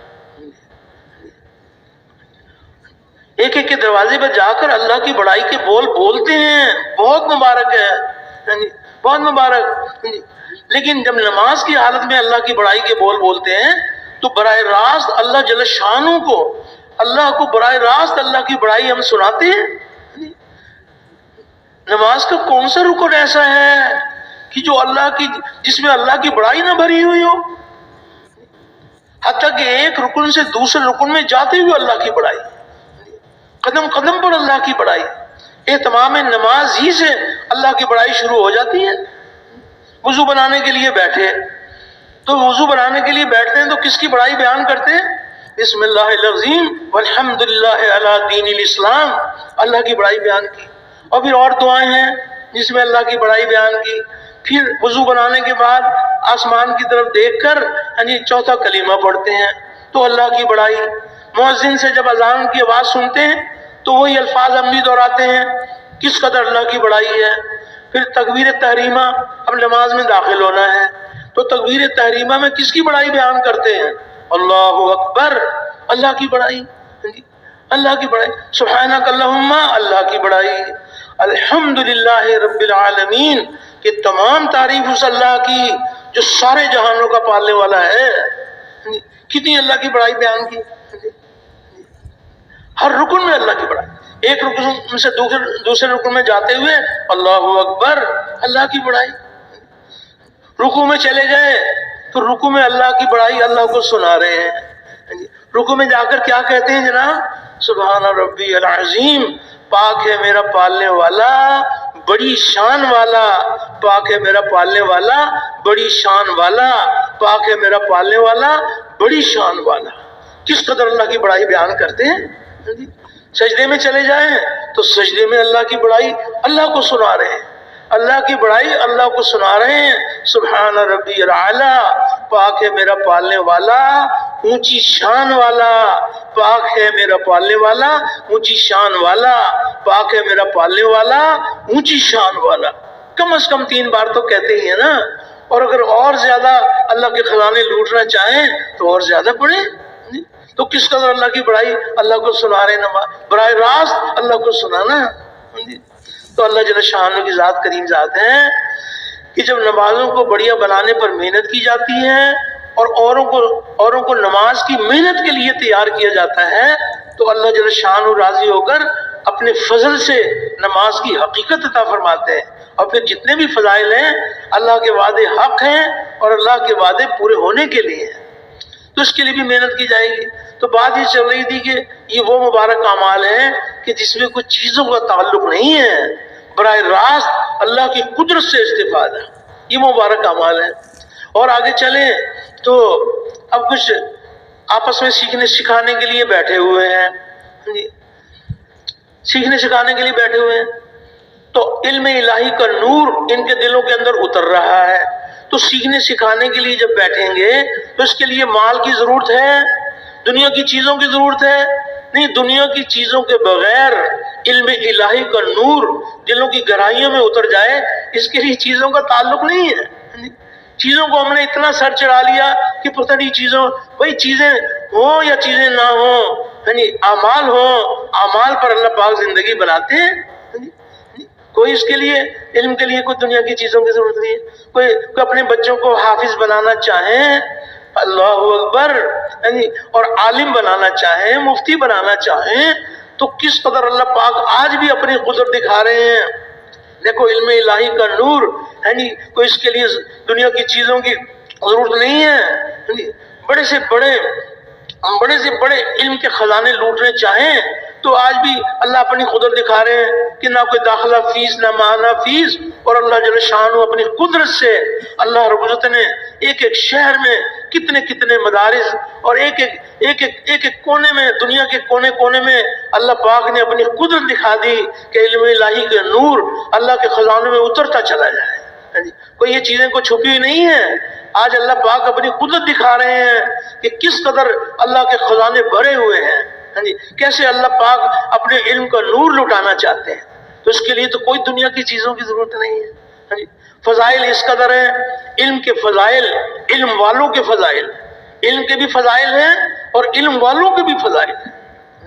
جس کے دل میں علم کی قیمت آ جائے گی، اس کے دل میں علم والوں کی قیمت بھی آ جائے گی۔ لیکن جس کے دل میں علم کی قیمت نہیں ہوگی، بڑے سے بڑے عالم سامنے آ جائیں تو دیکھ کر ان کو کوئی تاثر نہیں ہوگا، اس لیے کہ علم کی قیمت دل میں نہیں ہے۔ تو علم الہی کی قیمت دلوں کی گہرائیوں میں اتر جائے۔ کتنے فضائل ہیں۔ علم کا صرف اللہ کے لیے سیکھنا اللہ کے خوف کے حکم میں ہے، اور علم کی تلاش میں کہیں جانا عبادت ہے، اور علم کا یاد کرنا تسبیح ہے، اور علم کی تحقیقات میں بحث کرنا جہاد ہے، اور علم کا اپنے اہل پر خرچ کرنا اللہ کے یہاں قربت ہے، اس لیے کہ علم جائز اور ناجائز کے پہچاننے کی علامت ہے، اور جنت کے راستوں کا نشان ہے، وحشت میں جی بہلانے والا ہے، اور سفر کا ساتھی ہے کہ کتاب کا دیکھنا دونوں کام دیتا ہے، اور علم تنہائی میں ایک محدث ہے، اور خوشی اور رنج میں دلیل ہے، اور دشمنوں پر ہتھیار ہے، اور علم کی وجہ سے بندہ امت کے بہترین افراد تک پہنچ جاتا ہے، اور دنیا اور آخرت کے بلند مرتبوں کو حاصل کر لیتا ہے، جس کا مطالعہ روزوں کے برابر ہے، اور اس کا یاد کرنا تہجد کے برابر ہے، اور اسی سے رشتے جوڑے جاتے ہیں، اور اسی سے حلال اور حرام کی پہچان ہوتی ہے، اور علم عمل کا امام ہے، اور عمل اس کے تابع ہے، اور سعید لوگوں کو علم کا الہام کیا جاتا ہے، اور بدبخت علم سے محروم رہتے ہیں۔ تو کس قدر علم کے فضائل، علم والوں کے فضائل، یہ اللہ جل شانہ کا کس قدر احسان ہے۔ ہمیں اپنے اللہ کا شکر ادا کرنا چاہیے کہ یا الہی، ہمارے لیے آپ نے علم کے حاصل کرنے کے لیے اللہ رب العزت نے کس قدر اللہ نے اپنے خزانے لٹائے ہیں کہ جو چاہے جتنا چاہے علم الہی کا نور سینوں میں بھر لیں۔ اور پھر علم والوں کی کیا قیمت ہے، یہ قیمت بھی ہمارے دل میں اتر جائے۔ باادب بانصیب جنہوں نے واقعی دل و جان کے ساتھ علم والوں کا ادب کیا اور ان سے دلی محبت کی، اللہ جل شان ان کی نسلوں کے اندر علم الہی کا نور جاری فرما دیتے ہیں۔ علم والوں کی کیا شان بتائی گئی ہے۔ ایک روایت میں آتا ہے کہ جب قیامت میں حساب ہوگا تو علماء کو الگ کر لیا جائے گا، سارے مجمع میں سے علماء کرام کو الگ کر لیا جائے گا، اور حق تعالی شان و علماء سے یہ ارشاد فرمائیں گے کہ اے گروہ علماء، میں نے اپنا علم تمہارے سینوں میں اس لیے نہیں رکھا تھا کہ میں تمہیں عذاب دوں، اور میں نے تمہاری مغفرت کر لی۔ تو کل حشر کے میدان میں ان کا یہ مقام ہوگا، تو ہمارے دلوں کے اندر بھی علم کی قیمت بھی دل میں ہو، اور علم والوں کا بھی ادب ہو۔ تو اللہ کی ذات بڑی کریم ذات ہے، باادب بانصیب، جو جس کو بھی ملا اس کو ادب ہی سے ملا ہے، حتیٰ کہ اگر کوئی کتاب کا ادب نہیں کرے گا اس سے بھی فائدہ نہیں ہوگا۔ جب کتاب کا یہ ادب ہے تو جن کے ذریعے سے اللہ جل شان و کرم فرماتے ہیں کہ ہمارے بچے حافظ بنتے ہیں، عالم بنتے ہیں، مفتی بنتے ہیں، تو اللہ رب العزت کے ہاں بڑی قدردانی، حفظ مراتب یہ ہمارے دین کا حصہ ہے کہ جس کا جو مرتبہ ہے، مرتبے کی پہچان، مرتبے کی پہچان کہ یہ کون صاحب ہیں، بھئی یہ تو سفید بالوں والے ہیں، تو اس سفید بالوں پر جو ہے نا اللہ کو بھی حیا آتی ہے، تو مجھے بھی ان کے ساتھ حیا کے ساتھ چلنا ہے۔ اور یہ کون صاحب ہیں، بھئی یہ تو دیکھو یہ نوجوان ہیں، یہ حافظ قرآن ہیں، یہ نوجوان ہیں، کل قیامت کے دن ان سے کہا جائے گا کہ اللہ کا کلام پڑھتا جا اور جنت کے درجے چڑھتا جا۔ تو یہ نوجوانوں کا بھی ایک مقام ہے، ایک مرتبہ ہے۔ حفظ مراتب یہ تو ہمارا دین ہے، حفظ مراتب۔ یہ کون صاحب ہیں، تو بھئی یہ جو ہے نا یہ ماشاءاللہ علم والے ہیں، تو اللہ پاک ارشاد فرما رہے ہیں کہ کیا علم والے اور بغیر علم والے برابر ہو سکتے ہیں؟ تو اگر ہمارے واقعی دلوں کے اندر یہ محبت ہوگی تو اللہ جل شانہ کی ذات کریم ذات ہے، یہ دل کا تعلق ایک ایسی چیز ہے کہ جس سے الحمدللہ ایک دوسرے کے اندر وہ روشنی منتقل ہوتی ہے۔ تو اس کے لیے بخیر بات تو یہ چل رہی تھی کہ براہ راست اللہ پاک کی قدرت سے فائدہ، ایک ہے اللہ کی قدرت سے بنی ہوئی چیزوں سے فائدہ، اور ایک ہے براہ راست اللہ کی قدرت سے فائدہ۔ تو اس کے لیے بھی کوئی دنیا کی چیزوں کی ضرورت نہیں ہے۔ پھر اور آگے چلیں تو اللہ کا ذکر ہے، مالک کا ذکر ہے، اور جس موقع میں اللہ کا جو حکم ہے وہ اللہ کا ذکر ہے۔ تو اگر ذکر کے لیے ہم یہ چاہتے ہیں کہ بھئی اللہ کا دھیان نصیب ہو جائے، دل کی غفلتیں دور ہو جائیں، ذکر اللہ کا نور دلوں کی زینت بن جائے۔ اب اس کے لیے ایک طریقہ بتایا گیا ہے کہ دیکھو سب سے پہلے جو ہے نا وہ جسم قید کرو، پہلے جسم قید ہوگا اور پھر روح بھی قید ہوگی، اور روح کا یہ خیال اللہ مجھے دیکھ رہے ہیں، اسی کو توجہ اللہ کہا جاتا ہے۔ تو اب اس کے لیے صبح شام کی تسبیحات ہیں، اس کے لیے وقت مقرر کر لیا، جسم کو قید کیا۔ تو اب ذکر کے لیے بیٹھے، تو جب ذکر کرنے کے لیے بیٹھے ہیں تو اب اس کے لیے کوئی مال کی ضرورت ہے، ذکر کرنے کے لیے دنیا کی چیزوں کی ضرورت ہے، کسی چیز کی ضرورت نہیں ہے۔ براہ راست ذکر کا عمل، براہ راست اللہ کی قدرت سے استفادہ، ایسے مبارک اعمال ہیں، یہ وہ اعمال ہیں جو سارے اعمال کے وجود میں آنے کا ذریعہ ہیں۔ یہ دعوت والے اعمال کوئی معمولی بات نہیں ہے، یہ بڑے اونچے اعمال ہیں۔ اب ذکر کے لیے بیٹھے، کسی نے اپنا جائزہ لے لیا، ہر ایک کے بارے میں تو اچھا گمان، اپنی جائزہ لیا جا سکتا ہے۔ اپنا جائزہ لیا کہ میں ذکر کے لیے بیٹھتا ہوں تو 5 منٹ میرے کوئی دھیان کے ساتھ گزرتے ہیں، 25 منٹ میرے غفلت کے ساتھ گزر جاتے ہیں۔ تو اب اس نے اپنا علاج شروع کیا، پہلے ذکر کے لیے وقت مقرر کیا تاکہ جسم قید ہو جائے، اور پھر جب ذکر کے لیے بیٹھے تو دھیان جمانے کی کوشش کی، دھیان جمانے کی کوشش کی، اللہ مجھے دیکھ رہے ہیں، حق تعالی شانہ میرے ذکر کو سن رہے ہیں، اللہ میرے ساتھ ہیں۔ تو دھیان جمانے کی کوشش کی، اللہ نے کرم فرما دیا کہ 5 کے بجائے 6 منٹ اللہ کے دھیان والے بن گئے، اور غفلت کے جو 25 منٹ تھے وہ 24 رہ گئے۔ پھر دوسرے وقت میں پھر اللہ کے ذکر میں دھیان جمانے کی محنت کی، اللہ نے کرم فرمایا کہ 6 کے بجائے 7-8 منٹ دھیان کے بن گئے، اللہ کا دھیان، اور غفلت کے وقت میں کمی آ گئی۔ اسی طرح محنت کرتے رہے، اللہ پاک سے دعائیں مانگتے رہے، دوسروں کو بھی دعوت دیتے رہے، اللہ نے وہ دن دکھا دیا کہ 30 کے 30 منٹ اللہ کے دھیان والے بن گئے۔ تو جب ذکر میں اللہ کا دھیان آئے گا تو باقی اعمال میں بھی اللہ کا دھیان آ جائے گا۔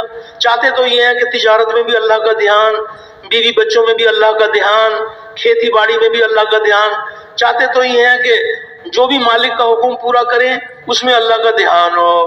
تو جب ذکر میں دھیان آ جائے گا تو باقی اعمال میں بھی دھیان آ جائے گا۔ لیکن جب ذکر میں دھیان نہیں ہے، اللہ کی یاد ہی میں اللہ یاد نہیں ہے، اللہ کی یاد میں مصروف ہیں، اللہ کی یاد میں اللہ یاد نہیں ہے، تو تجارت میں اللہ یاد کیسے آ جائیں گے، اور کھیت میں اللہ یاد کیسے آ جائیں گے؟ تو جب ذکر میں دھیان جمے گا تو باقی اعمال میں بھی دھیان آ جائے گا۔ صحابہ کی تو یہ شان بتائی گئی، اللہ اکبر، ان کی دھیان کا کیا حال ہے کہ سب سے زیادہ غفلت کی جگہ سب سے غفلت کی جگہ بازار ہیں، تو بازار میں ان کے دھیان کا یہ حال ہے کہ ان کو خریدنا اور بیچنا اللہ کی یاد سے ان کو غافل نہیں کرتا، بازار میں ایسا دھیان ہے۔ تو کس قدر اللہ جل شانہ نے اس کے اندر ہماری ترقی چھپا رکھی ہے، تو اس کے لیے بھی محنت کی جائے گی اور رو رو کے دعائیں مانگی جائیں گی، اور اس میں کچھ چیزوں کا تعلق نہیں ہے۔ اسی طرح پھر یعنی یہ بھی بنیادی بات ہے کہ کیسے اللہ رب العزت نے اپنے بندوں سے متعلق جو احکامات عطا فرمائے ہیں، ان احکامات کو نبی کریم علیہ الصلوۃ والسلام علی پابندیوں کے ساتھ پورا کرنا۔ تو دعوت کے کام کرنے والوں کو تو قدم قدم پر نبی کریم علیہ الصلوۃ والسلام کے جو مبارک اخلاق ہیں، تو ان کو قدم قدم کے اوپر چاہیے۔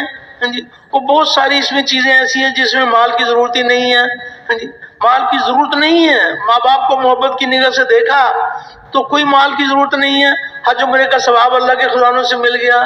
کسی کی کوئی پریشانی دیکھی، اس کی درخواست جو ہے نا حاکم تک پہنچا دی، کوئی مال خرچ نہیں کیا۔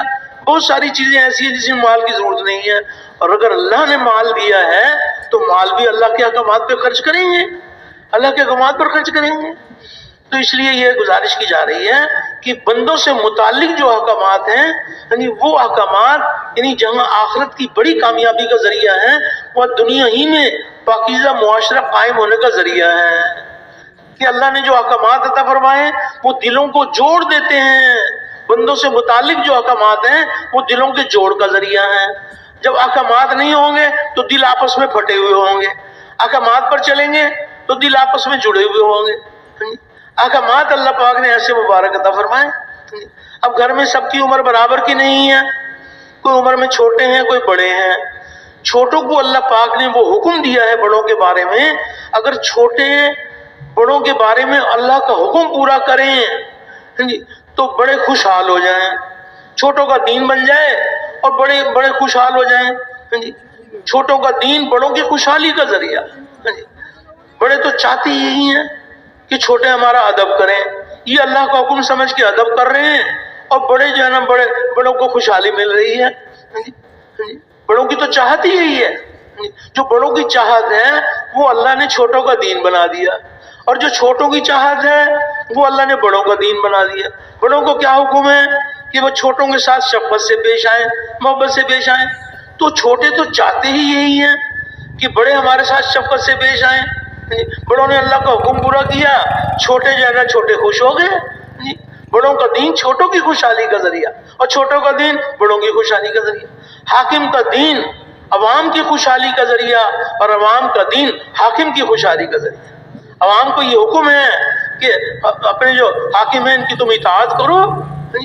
ہاں اگر کوئی اللہ کے حکم کو توڑنے کے لیے کہے، جس مالک نے ان کی اطاعت کا حکم دیا ہے اگر اس کے حکم کی خلاف ورزی کے لیے کہیں گے وہ تم نہیں مانیں گے، لیکن جب یہ عوام اگر اللہ کے حکم کو پورا کرے گی تو حاکم خوشحال ہو جائیں گے۔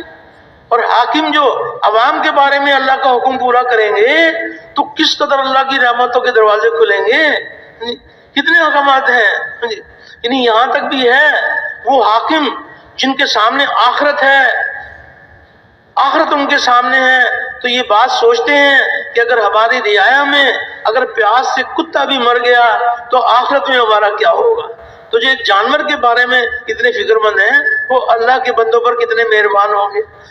تو حاکم کا دین عوام کی خوشحالی کا ذریعہ، اور عوام کا دین حاکم کی خوشحالی کا ذریعہ، مال والوں کا دین غریب کی خوشحالی کا ذریعہ، اور غریب کا دین مال والوں کی خوشحالی کا ذریعہ۔ ایسے مبارک احکامات ہیں جو بندوں سے متعلق اللہ نے عطا فرمائے ہیں۔ مال والوں کو کیا حکم ہے، کتنے احکامات ہیں، مال خرچ کرنے کی زکوٰۃ ہے، صدقات ہیں، خیرات ہیں، اور کتنے مصرف بتائے گئے ہیں مسافروں پر، اور یہاں خرچ کرو۔ اور یہاں تک بھی ہے کیسی مبارک شریعت ہے، یہاں تک بھی ہے کہ یہ مال والے تحقیق کریں کہ حاجت مند کون ہے، اور اس کے دروازے پر جا کر اس کی حاجت کے لیے اس کے دروازے پہ چل کے جائیں۔ تو مال والے اللہ کا حکم پورا کریں گے غریب کے بارے میں تو غریب خوشحال ہو جائیں گے۔ مال والوں کا دین غریب کی خوشحالی کا ذریعہ، اور غریب کا دین مال والوں کی خوشحالی کا ذریعہ۔ غریب کو کیا حکم ہے کہ ان مال والوں کے ساز و سامان کی طرف یہ آنکھ اٹھا کے بھی نہ دیکھیں، اگر کوئی حاجت ہو تو یہ اللہ سے مانگیں، تو اگر غریب کی زندگی میں احکامات آ جائیں تو مال والے سکھ کی نیند سوئیں گے، اور اگر غریب کی زندگی میں دین نہیں ہوگا تو مال والے مال ہونے کے باوجود، چیزیں ہونے کے باوجود دن میں بھی پریشان اور راتوں کو بھی پریشان۔ تو غریب کا دین مال والوں کی خوشحالی کا ذریعہ، اور مال والوں کا دین غریب کی خوشحالی کا ذریعہ۔ بیوی کا دین خامن کی خوشحالی کا ذریعہ، اور خامن کا دین بیوی کی خوشحالی کا ذریعہ۔ کوئی خامد ایسا نہیں ہے جو یہ نہیں چاہتا کہ بیوی کو جو ہے نا میری تعظیم کرنی چاہیے۔ تو اس قدر اللہ جل شانہ نے اپنی قدرت سے تربیت فرمائی ہے کہ یہاں تک بھی آتا ہے کہ اللہ کے سوا کسی کو سجدہ جائز نہیں ہے۔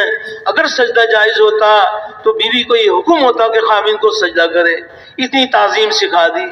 تو بیوی اگر خامن کے بارے میں اللہ کا حکم پورا کرے تو خامن خوشحال ہو جائیں، اور خامن کے ذمے جو احکامات ہیں، بیوی کا نام نفقہ ہے، اسے دلی محبت ہے، تعلق ہے، تو خامن اگر اللہ کا حکم بیوی کے بارے میں پورا کر دیں تو بیویاں خوشحال ہو جائیں۔ تو اللہ جل شانہ نے احکامات عطا فرمائے ہیں، اور احکامات میں دینا ہی دینا ہے، لینے کے لیے نہیں کہا گیا، سب کو حکم دینے کا ہے۔ اگر سب کے سب اگر حق ادا کرنے والے بن جائیں گے تو کسی کا بھی حق باقی نہیں رہے گا، اور سب کے سب حق لینے والے بن جائیں گے تو کسی کا بھی حق ادا نہیں ہوگا۔ وہ دینے کا جذبہ بڑھ جائے اور لینے کا جذبہ نکل جائے۔ ہم سے یہ نہیں پوچھا جائے گا کہ بتاؤ گے بھی تمہارا حق جو ہے نا، تمہارا حق بڑوں نے ادا کیا تھا یا نہیں کیا تھا۔ ہم سے تو یہ پوچھا جائے گا کہ تم نے جو ہے نا تم نے اپنے بڑوں کا حق ادا کیا تھا۔ تو سب کو جو دینے کے احکامات ہیں، دینے والے بن جائیں گے تو آخرت کی کامیابی کا تو کہنا ہی کیا، دنیا ہی میں پاکیزہ معاشرہ قائم ہو جائے گا۔ سب کے سب دینے والے بن جائیں۔ ایک اچھے دور کا واقعہ آپ حضرات علماء سے سنتے رہتے ہیں کہ جب فضا بنی ہوئی تھی کہ سب کا جذبہ اللہ والا جذبہ، یعنی اللہ کے حکم کو دیکھ کے چل رہا ہے کہ حکم ربی کیا ہے، کس کا کیا حق ہے۔ تو اچھے دور کی بات ہے کہ کسی نے اپنی زمین فروخت کی، بیچنے والے نے بیچ دی، خریدنے والے نے خرید لی۔ زمین اس کو مل گئی جس نے خریدی تھی، زمین کی قیمت اس کو مل گئی جس نے زمین بیچی تھی۔ آگے چل کر جس نے زمین خریدی تھی اس کو زمین میں گڑا نکالنے کی نوبت آئی۔ اس نے جب زمین میں گڑا نکالا تو وہاں سے کوئی مال خزانہ نکل آیا۔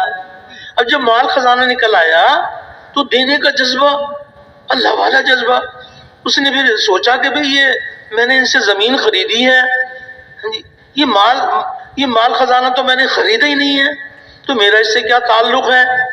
تو یہ اس کے پاس چلے گئے جس سے زمین خریدی تھی، اور سارا واقعہ جا کر سنا دیا کہ یہ واقعہ پیش آیا اور اٹھاؤ اپنا مال خزانہ، میں نے تو زمین خریدی ہے تو زمین میرے پاس ہے۔ دینے کا جذبہ، تو اس کا جذبہ بھی اللہ والا جذبہ، دینے کا جذبہ۔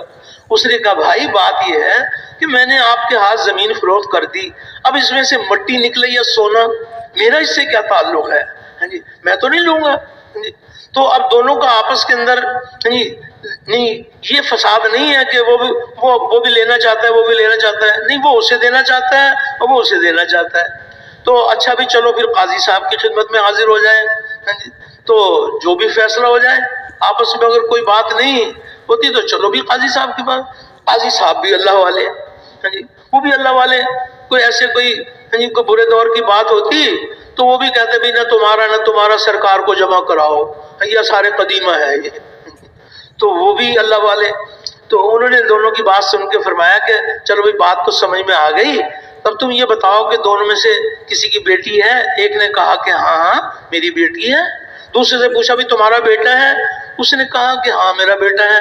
قاضی صاحب نے فیصلہ کیا کہ دونوں کا نکاح کر دو اور یہ مال خزانہ بچوں کو دے دو۔ جب جذبہ ہوگا نا دینے کا، دینے کا جذبہ ہوگا تو پھر ایسے واقعات پیش آئیں گے، اور اگر لینے کا جذبہ ہوگا تو پھر یہ مقدمات بڑھتے چلے جائیں گے، عدالتوں میں فساد بڑھتا چلا جائے گا کہ سب کا مطالبہ لینے کا ہو۔ تو ایک ہے لینے کا جذبہ اور ایک ہے دینے کا جذبہ۔ تو اللہ جل شانہ ہم سب کی تربیت فرمائے۔ تو تبلیغ والوں نے تو ذریعہ بننا ہے، اگر ہمارے اندر یہ خوبی پیدا ہو گئی تو کس قدر اللہ کے خزانوں سے اللہ کا کلمہ دنیا میں بلند ہوگا۔ پھر یہ بھی بات ہے کہ اگر اخلاق ہی تو ہیں جو دین کے پھیلنے کا کس قدر ذریعہ ہیں.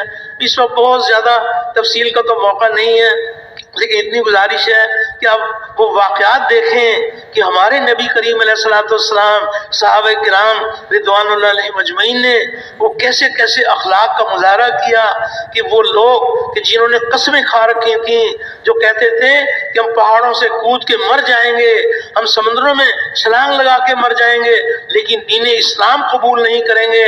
لیکن ہمارے نبی کریم علیہ الصلوۃ والسلام کے مبارک اخلاق وہ کیسے اللہ نے ان کو ذریعہ بنایا، اور ایسے انسان بھی جنہوں نے قسمیں کھا رکھی تھیں وہ بھی دین اسلام میں داخل ہو گئے ہیں. اخلاق کا وہ درجہ ہے.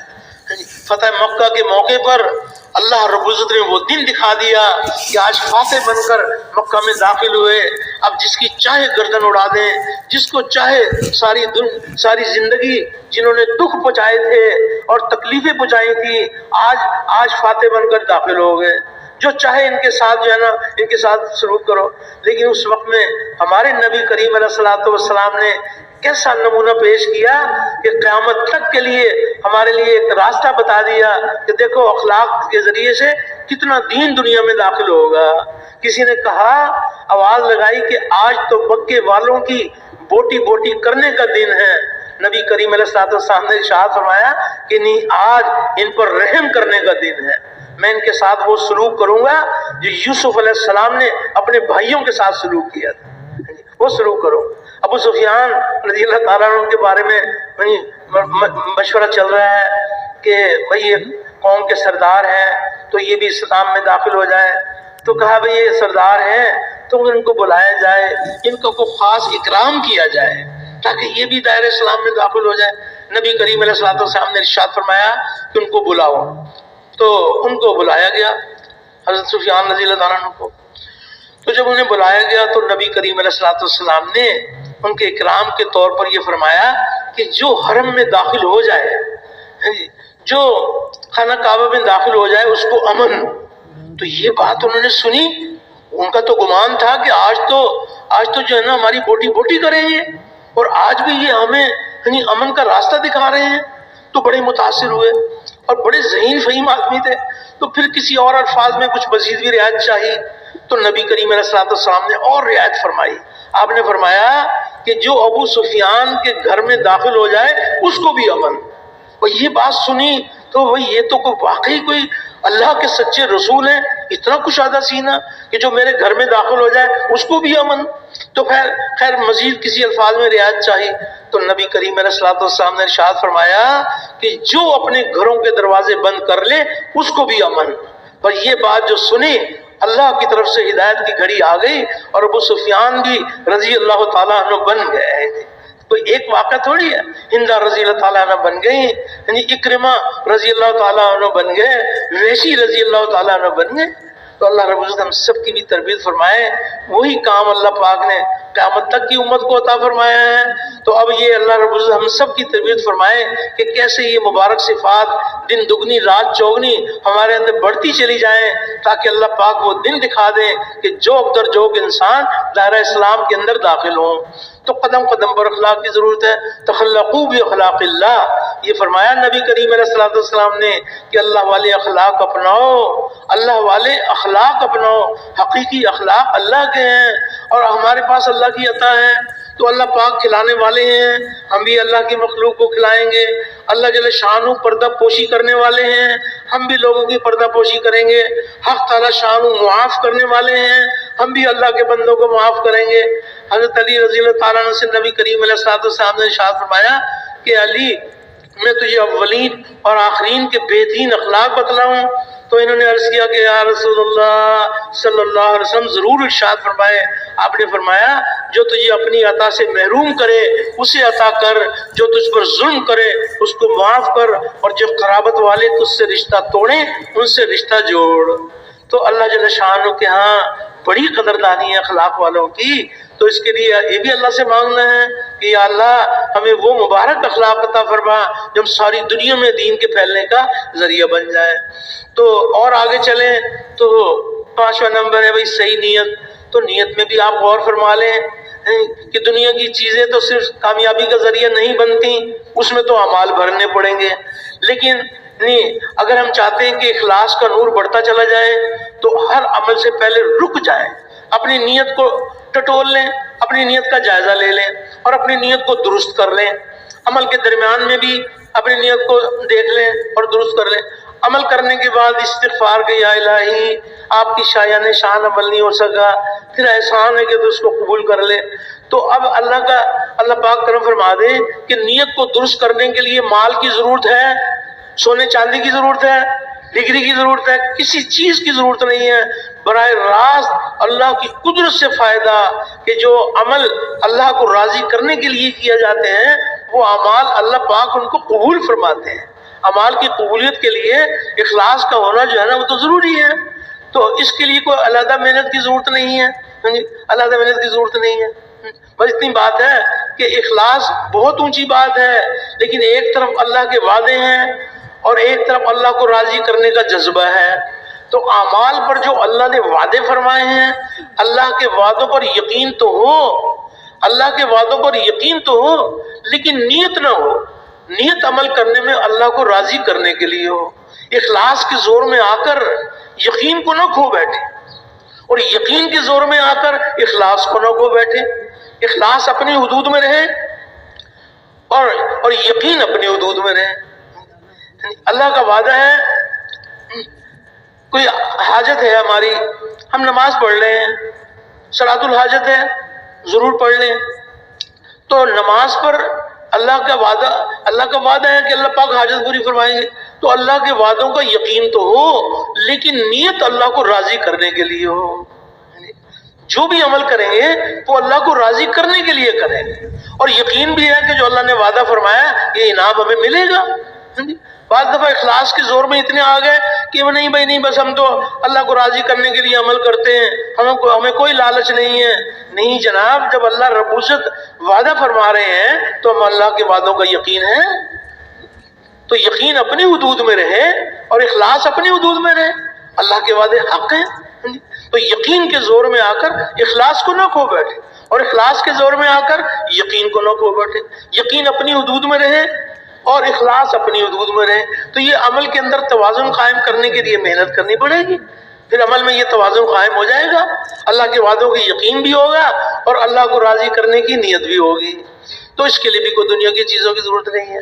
پھر یہ بات ہے کہ چھٹا نمبر ہے، ہم سب کا ایمان ہے ہمارے نبی کریم صلی اللہ علیہ وسلم خاتم الانبیاء ہیں، آپ کے آخری نبی ہونے کی بنا پر نبیوں والا کام آپ کی پوری امت میں منتقل کیا گیا ہے۔ ہر امتی کا کام ہے، پوری کی پوری امت کا کام ہے۔ ہمارے نبی کریم علیہ الصلوۃ والسلام کو جس مبارک کام کے لیے اللہ رب العزت نے مبعوث فرمایا، اسی مبارک کام کے لیے آپ کے ساتھ ایک امت کو بھی مبعوث فرمایا، امت مبعوثہ۔ آج محنت اس بات کی ہو رہی ہے کہ پھر سے امت نبی کریم صلی اللہ علیہ وسلم کے نہج پر محنت کرنے والی بن جائے، امت کا ہر طبقہ قرن اول کے طبقے کے مشابہ بن جائے۔ تو اس کے لیے الحمدللہ یہ ایک محنت ہے، وہ محنت کی جس محنت سے وہ محنت وجود میں آئے گی کہ جس محنت سے پورے عالم میں پورا دین زندہ ہوگا۔ محنت کی محنت، کوشش کی کوشش، جد و جہد کی جد و جہد ہے۔ تو یہ اللہ جل شانہ کا احسان ہے کہ اللہ پاک نے اس امت کو جو فضیلت عطا فرمائی ہے وہ اسی بنیاد کے اوپر فضیلت عطا فرمائی ہے کہ اس امت کو اللہ پاک نے نبیوں والا کام، خاتم النبیین والی مبارک محنت آپ کی پوری امت کو اور ہر امتی کو عطا فرمائی ہے، ہر امتی کو عطا فرمائی ہے۔ تو ایک ایک امتی کو اس ذمہ داری کا احساس دلا کر اس مبارک کام کے سیکھنے کے لیے تیار کرنا۔ تو یہ ذمہ داری یہ کوئی ہم نے اپنے طور پر اپنے ذمہ نہیں لی، نہیں، حق تعالی شانہ نے ہم پر یہ احسان فرمایا، یہ کوئی ذمہ داری بوجھ نہیں ہے، یہ اللہ کی طرف سے انعام ہے کہ اللہ نے ہر امتی کو پوری کی پوری امت کی ذمہ داری عطا فرمائی اور پوری کی پوری امت کو ایک ایک امتی کی ذمہ داری عطا فرمائی۔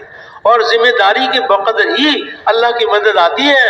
ایک قوم قبیلے کی ذمہ داری ہوگی، اس کے اعتبار سے اللہ کی مدد آئے گی، اور ایک ملک کے اعتبار سے اگر ذمہ داری ہوگی، ملک کے اعتبار سے اللہ کی مدد آئے گی، اور اگر سارے عالم بھر کے انسان کی ذمہ داری ہوگی تو سارے عالم کے انسانوں کے اعتبار سے اللہ کی مدد آئے گی، اور سارے عالم کے اعتبار سے اللہ پاک کام کی سمجھ بوجھ عطا فرمائیں گے۔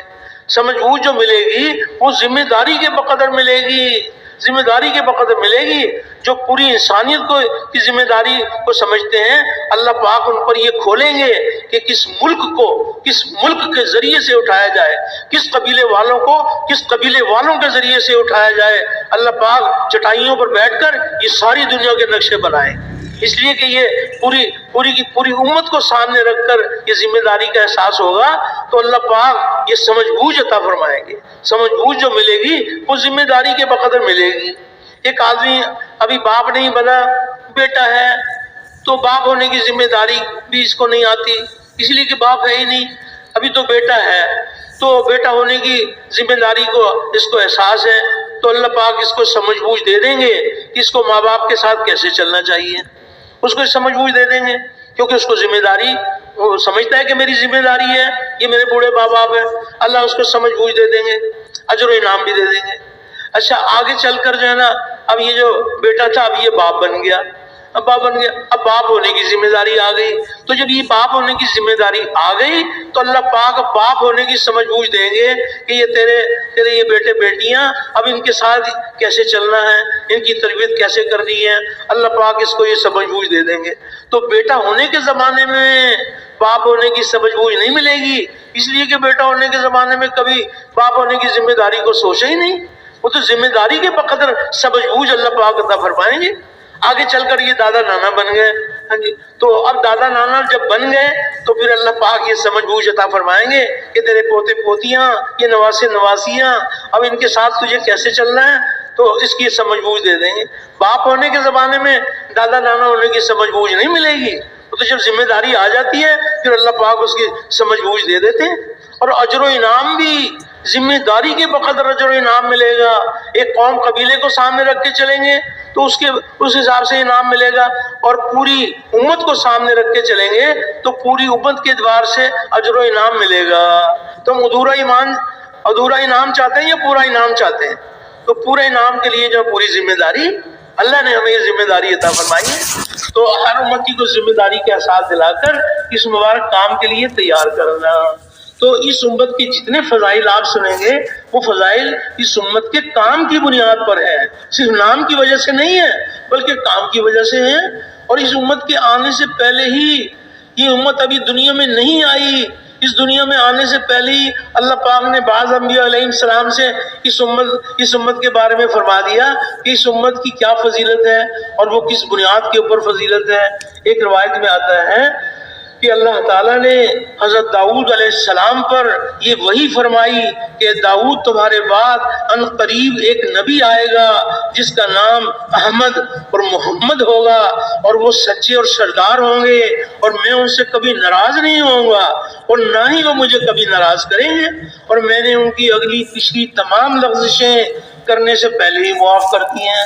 یہاں تو نبی کریم علیہ السلام کے بارے میں داؤد علیہ السلام سے اللہ پاک نے ارشاد فرمایا، اور ہمارے نبی کریم علیہ السلام کی امت کے بارے میں داؤد علیہ السلام سے اللہ پاک نے ارشاد فرمایا کہ نبی کریم علیہ السلام کی امت میری رحمت سے نوازی ہوئی ہے، اور میں نے آپ کی امت کو وہ نوافل عطا کیے جو انبیاء کو عطا کیے، اور آپ کی امت پر وہ چیزیں فرض کی جو انبیاء اور رسولوں پر فرض کی، حتیٰ کہ وہ قیامت کے دن میرے پاس اس حال میں آئیں گے کہ ان کا نور انبیاء کے نور جیسا ہوگا۔ تو یہ سارے فضائل صرف نام کی وجہ سے ملیں گے یا کام کی وجہ سے ملیں گے؟ تو یہ گزارش کی جا رہی ہے کہ اس کام کو ہم اپنا کام بنا لیں۔ ایک ہے چلہ لگانا، 3 چیلے لگانا، سال لگانا، اور ایک ہے دعوت والے کام کو اپنی زندگی کا مقصد بنا کے کرنا۔ تو جب اس کام کو اپنا کام بنا کر کریں گے تو اللہ جل شانہ پھر یہ ہماری تربیت فرمائیں گے کہ 2 کام ایک وقت میں جمع ہو جائیں گے۔ ایک طرف مال کمانے کی محنت ہے، اللہ کا حکم نبی کے طریقے پر مال کما رہے ہیں، اب ایک طرف نبی کریم علیہ السلام کی دعوت کی محنت کا تقاضا سامنے آ گیا۔ اب دونوں کام ایک وقت میں کر نہیں سکتے۔ مال کمانے میں لگیں تو دعوت کے تقاضے کو قربان کریں، اور دعوت کے تقاضے کو پورا کریں تو مال کمانے کا تقاضا قربان کریں۔ تو ایسے وقت میں جو کام کو کام بنائیں گے اللہ پاک ان کے حوصلے کو بلند کر دیں گے۔ مال کمانے کا تقاضا قربان، دین کی محنت کے کسی تقاضے کو قربان نہیں کریں گے۔ جہاں کے لیے کہا جائے، جتنے وقت کے لیے کہا جائے، جس کے ساتھ کہا جائے، جس حال میں کہا جائے، سارے مشاغل چھوڑ کر اللہ کی راہ میں نکل جائیں، جو پاس وہ لے لیں، مقام پر ہوں، مقام پر رہتے ہوئے بھی اس محنت کے ساتھ جڑ کے چلنا، اس بات کی پوری فکر کرنا کہ ہر بستی مدینہ منورہ کا نمونہ بن جائے، ہر مسجد نبوی کا نمونہ بن جائے۔ ہمارے نبی کریم علیہ الصلوۃ والسلام کے مبارک زمانے میں مسجد نبوی میں جو دن میں اعمال ہو رہے تھے، وہ مبارک اعمال تمام دنیا بھر کی مساجد میں شروع ہو جائیں۔ ہمارے نبی کریم علیہ الصلوۃ والسلام کے مبارک زمانے میں راتوں کو جو مسجد نبوی میں اعمال ہو رہے تھے، وہ تمام دنیا بھر کی مساجد میں راتوں کو شروع ہو جائیں۔ اور جس طرح بستی مدینہ منورہ والوں کو اللہ پاک نے سارے عالم میں دین کے پھیلنے کا ذریعہ بنایا، اسی طرح ہر بستی کو اللہ پاک دین کے پھیلنے کا ذریعہ بنا لیں۔ ہماری بستی میں جتنے بھی طبقات ہیں، تاجر ہیں، زمیندار ہیں، مزدور ہیں، جتنے بھی طبقات ہیں، یہ سب کے سب نبی کریم صلی اللہ علیہ وسلم کے کام کے لیے بھیجے ہوئے امتی ہیں، اور حضور علیہ الصلوۃ والسلام کا کام ان کا کام ہے۔ تو اپنی بستی میں ایسی محنت کریں کہ ہماری بستی کے سارے تاجر حضور والے کام کو اپنا کام بنا لیں، اور دعوت والے کام میں سے جو فرصت مل جائے تو اللہ کا حکم نبی کے طریقے پر تجارت بھی کر لیں۔ تجارت بھی انسانی زندگی کا شعبہ ہے، لیکن جو دعوت والے کام میں سے کچھ وقت نکال کے تجارت کر لیں گے، ان کی تجارت بھی دعوت کے وزن سے تلے گی۔ ان کی تجارت صرف تجارت کے وزن سے نہیں تلے گی، بلکہ ان کی تجارت دعوت کے وزن سے تلے گی۔ اسی طرح جتنے بھی ہمارے زمیندار ہیں، یہ زمیندارے میں زمیندار اصل کے دوار سے نبی کریم علیہ الصلوۃ والسلام کے کام والے ہیں، اس میں سے وقت نکال کر وقت بچ جاتا ہے، یہ زمیندارہ بھی کر لیتے ہیں، اور زمیندارے میں اللہ کا حکم نبی کا طریقہ زندہ کرتے ہیں۔ تو ان کا زمیندارہ بھی زمیندارے کے وزن سے ان کو ثواب نہیں ملے گا، بلکہ ان کو دعوت کے وزن سے ثواب ملے گا۔ مزدور دعوت والے کام میں سے کچھ وقت نکال کے مزدوری کر لیں تو ان کی مزدوری بھی دعوت کے وزن سے تلے گی۔ تو یہ گزارش کی جا رہی ہے کہ اللہ جل شانہ ہمارے حوصلے بلند فرما دے کہ جب دو کام ایک وقت میں جمع ہو جائیں تو دعوت کے تقاضے کو مؤخر نہ کریں، باقی جو تقاضے ہم قربان کریں گے وہ قربانی برائے قربانی نہیں ہے، وہ قابل معاوضہ ہے۔ اس قربانی پر جو ملے گا وہ قربانی تو ذریعہ ہے ساری دنیا میں دین کے پھیلنے کا۔ تو قربانی جو ہوگی وہ حلال چیزوں کی قربانی ہوگی۔ کوئی کہے کہ جناب میں تو گلی میں سے کوئی 150 کتے پکڑ کر ذبح کر دے کہ جی میں نے اتنے جانور قربان کیے، سب کہا جائے گا نہیں بھی قربانی ہو تو حلال قربانی ہو۔ تجارت کرنا حلال ہے، تجارت کرنا اللہ کے حکم پر نبی کے طریقے پر جائز ہے، لیکن جب دین دنیا میں زندہ ہو جائے تو اس حلال کو ہی قربان کرنا، اس جائز کو قربان کرنا، یہی تو قربانی بنے گی۔ گھریلو زندگی میں رہنا منقوہ بھی ہے، جائز ہے، حلال ہے، لیکن اللہ کا کلمہ دنیا میں بلند ہو اور کفر کا کلمہ پست ہو، انسانیت جہنم کی آگ سے بچ کر جنت میں جانے والی بن جائے، اس کے لیے جو ہے نا ہم بیوی بچوں کی جدائی بھی برداشت کریں گے۔ تو اللہ جل شانہ کی ذات کری ذات ہے، یہ ایسا مبارک موقع ہے، اگر ہمارے جذبات بھی ہوں اور اللہ کو راضی کرنے کے لیے ہمارے عزائم بھی ہوں اور اپنے آپ کو جو ہم بڑی سے بڑی قربانی کے لیے پیش کریں تو اللہ جل شانہ کی ذات کریم ذات ہے۔ اللہ رب العزت اس وقت کی ہماری اس کو قبول فرما لے بیٹھنے کو، اور ہمیں موت تک اس مبارک کام میں دن دگنی رات چوگنی ترقی کے ساتھ لگے رہنے کی توفیق عطا فرما دے۔ تو ایک ہے اس میں چلہ لگانا، 3 چلے لگانا، اور ایک ہے اس کام کو اپنا کام بنا کے کرنا۔ تو سب کے سب اس کام کو کام بنانے کے لیے تیار ہیں۔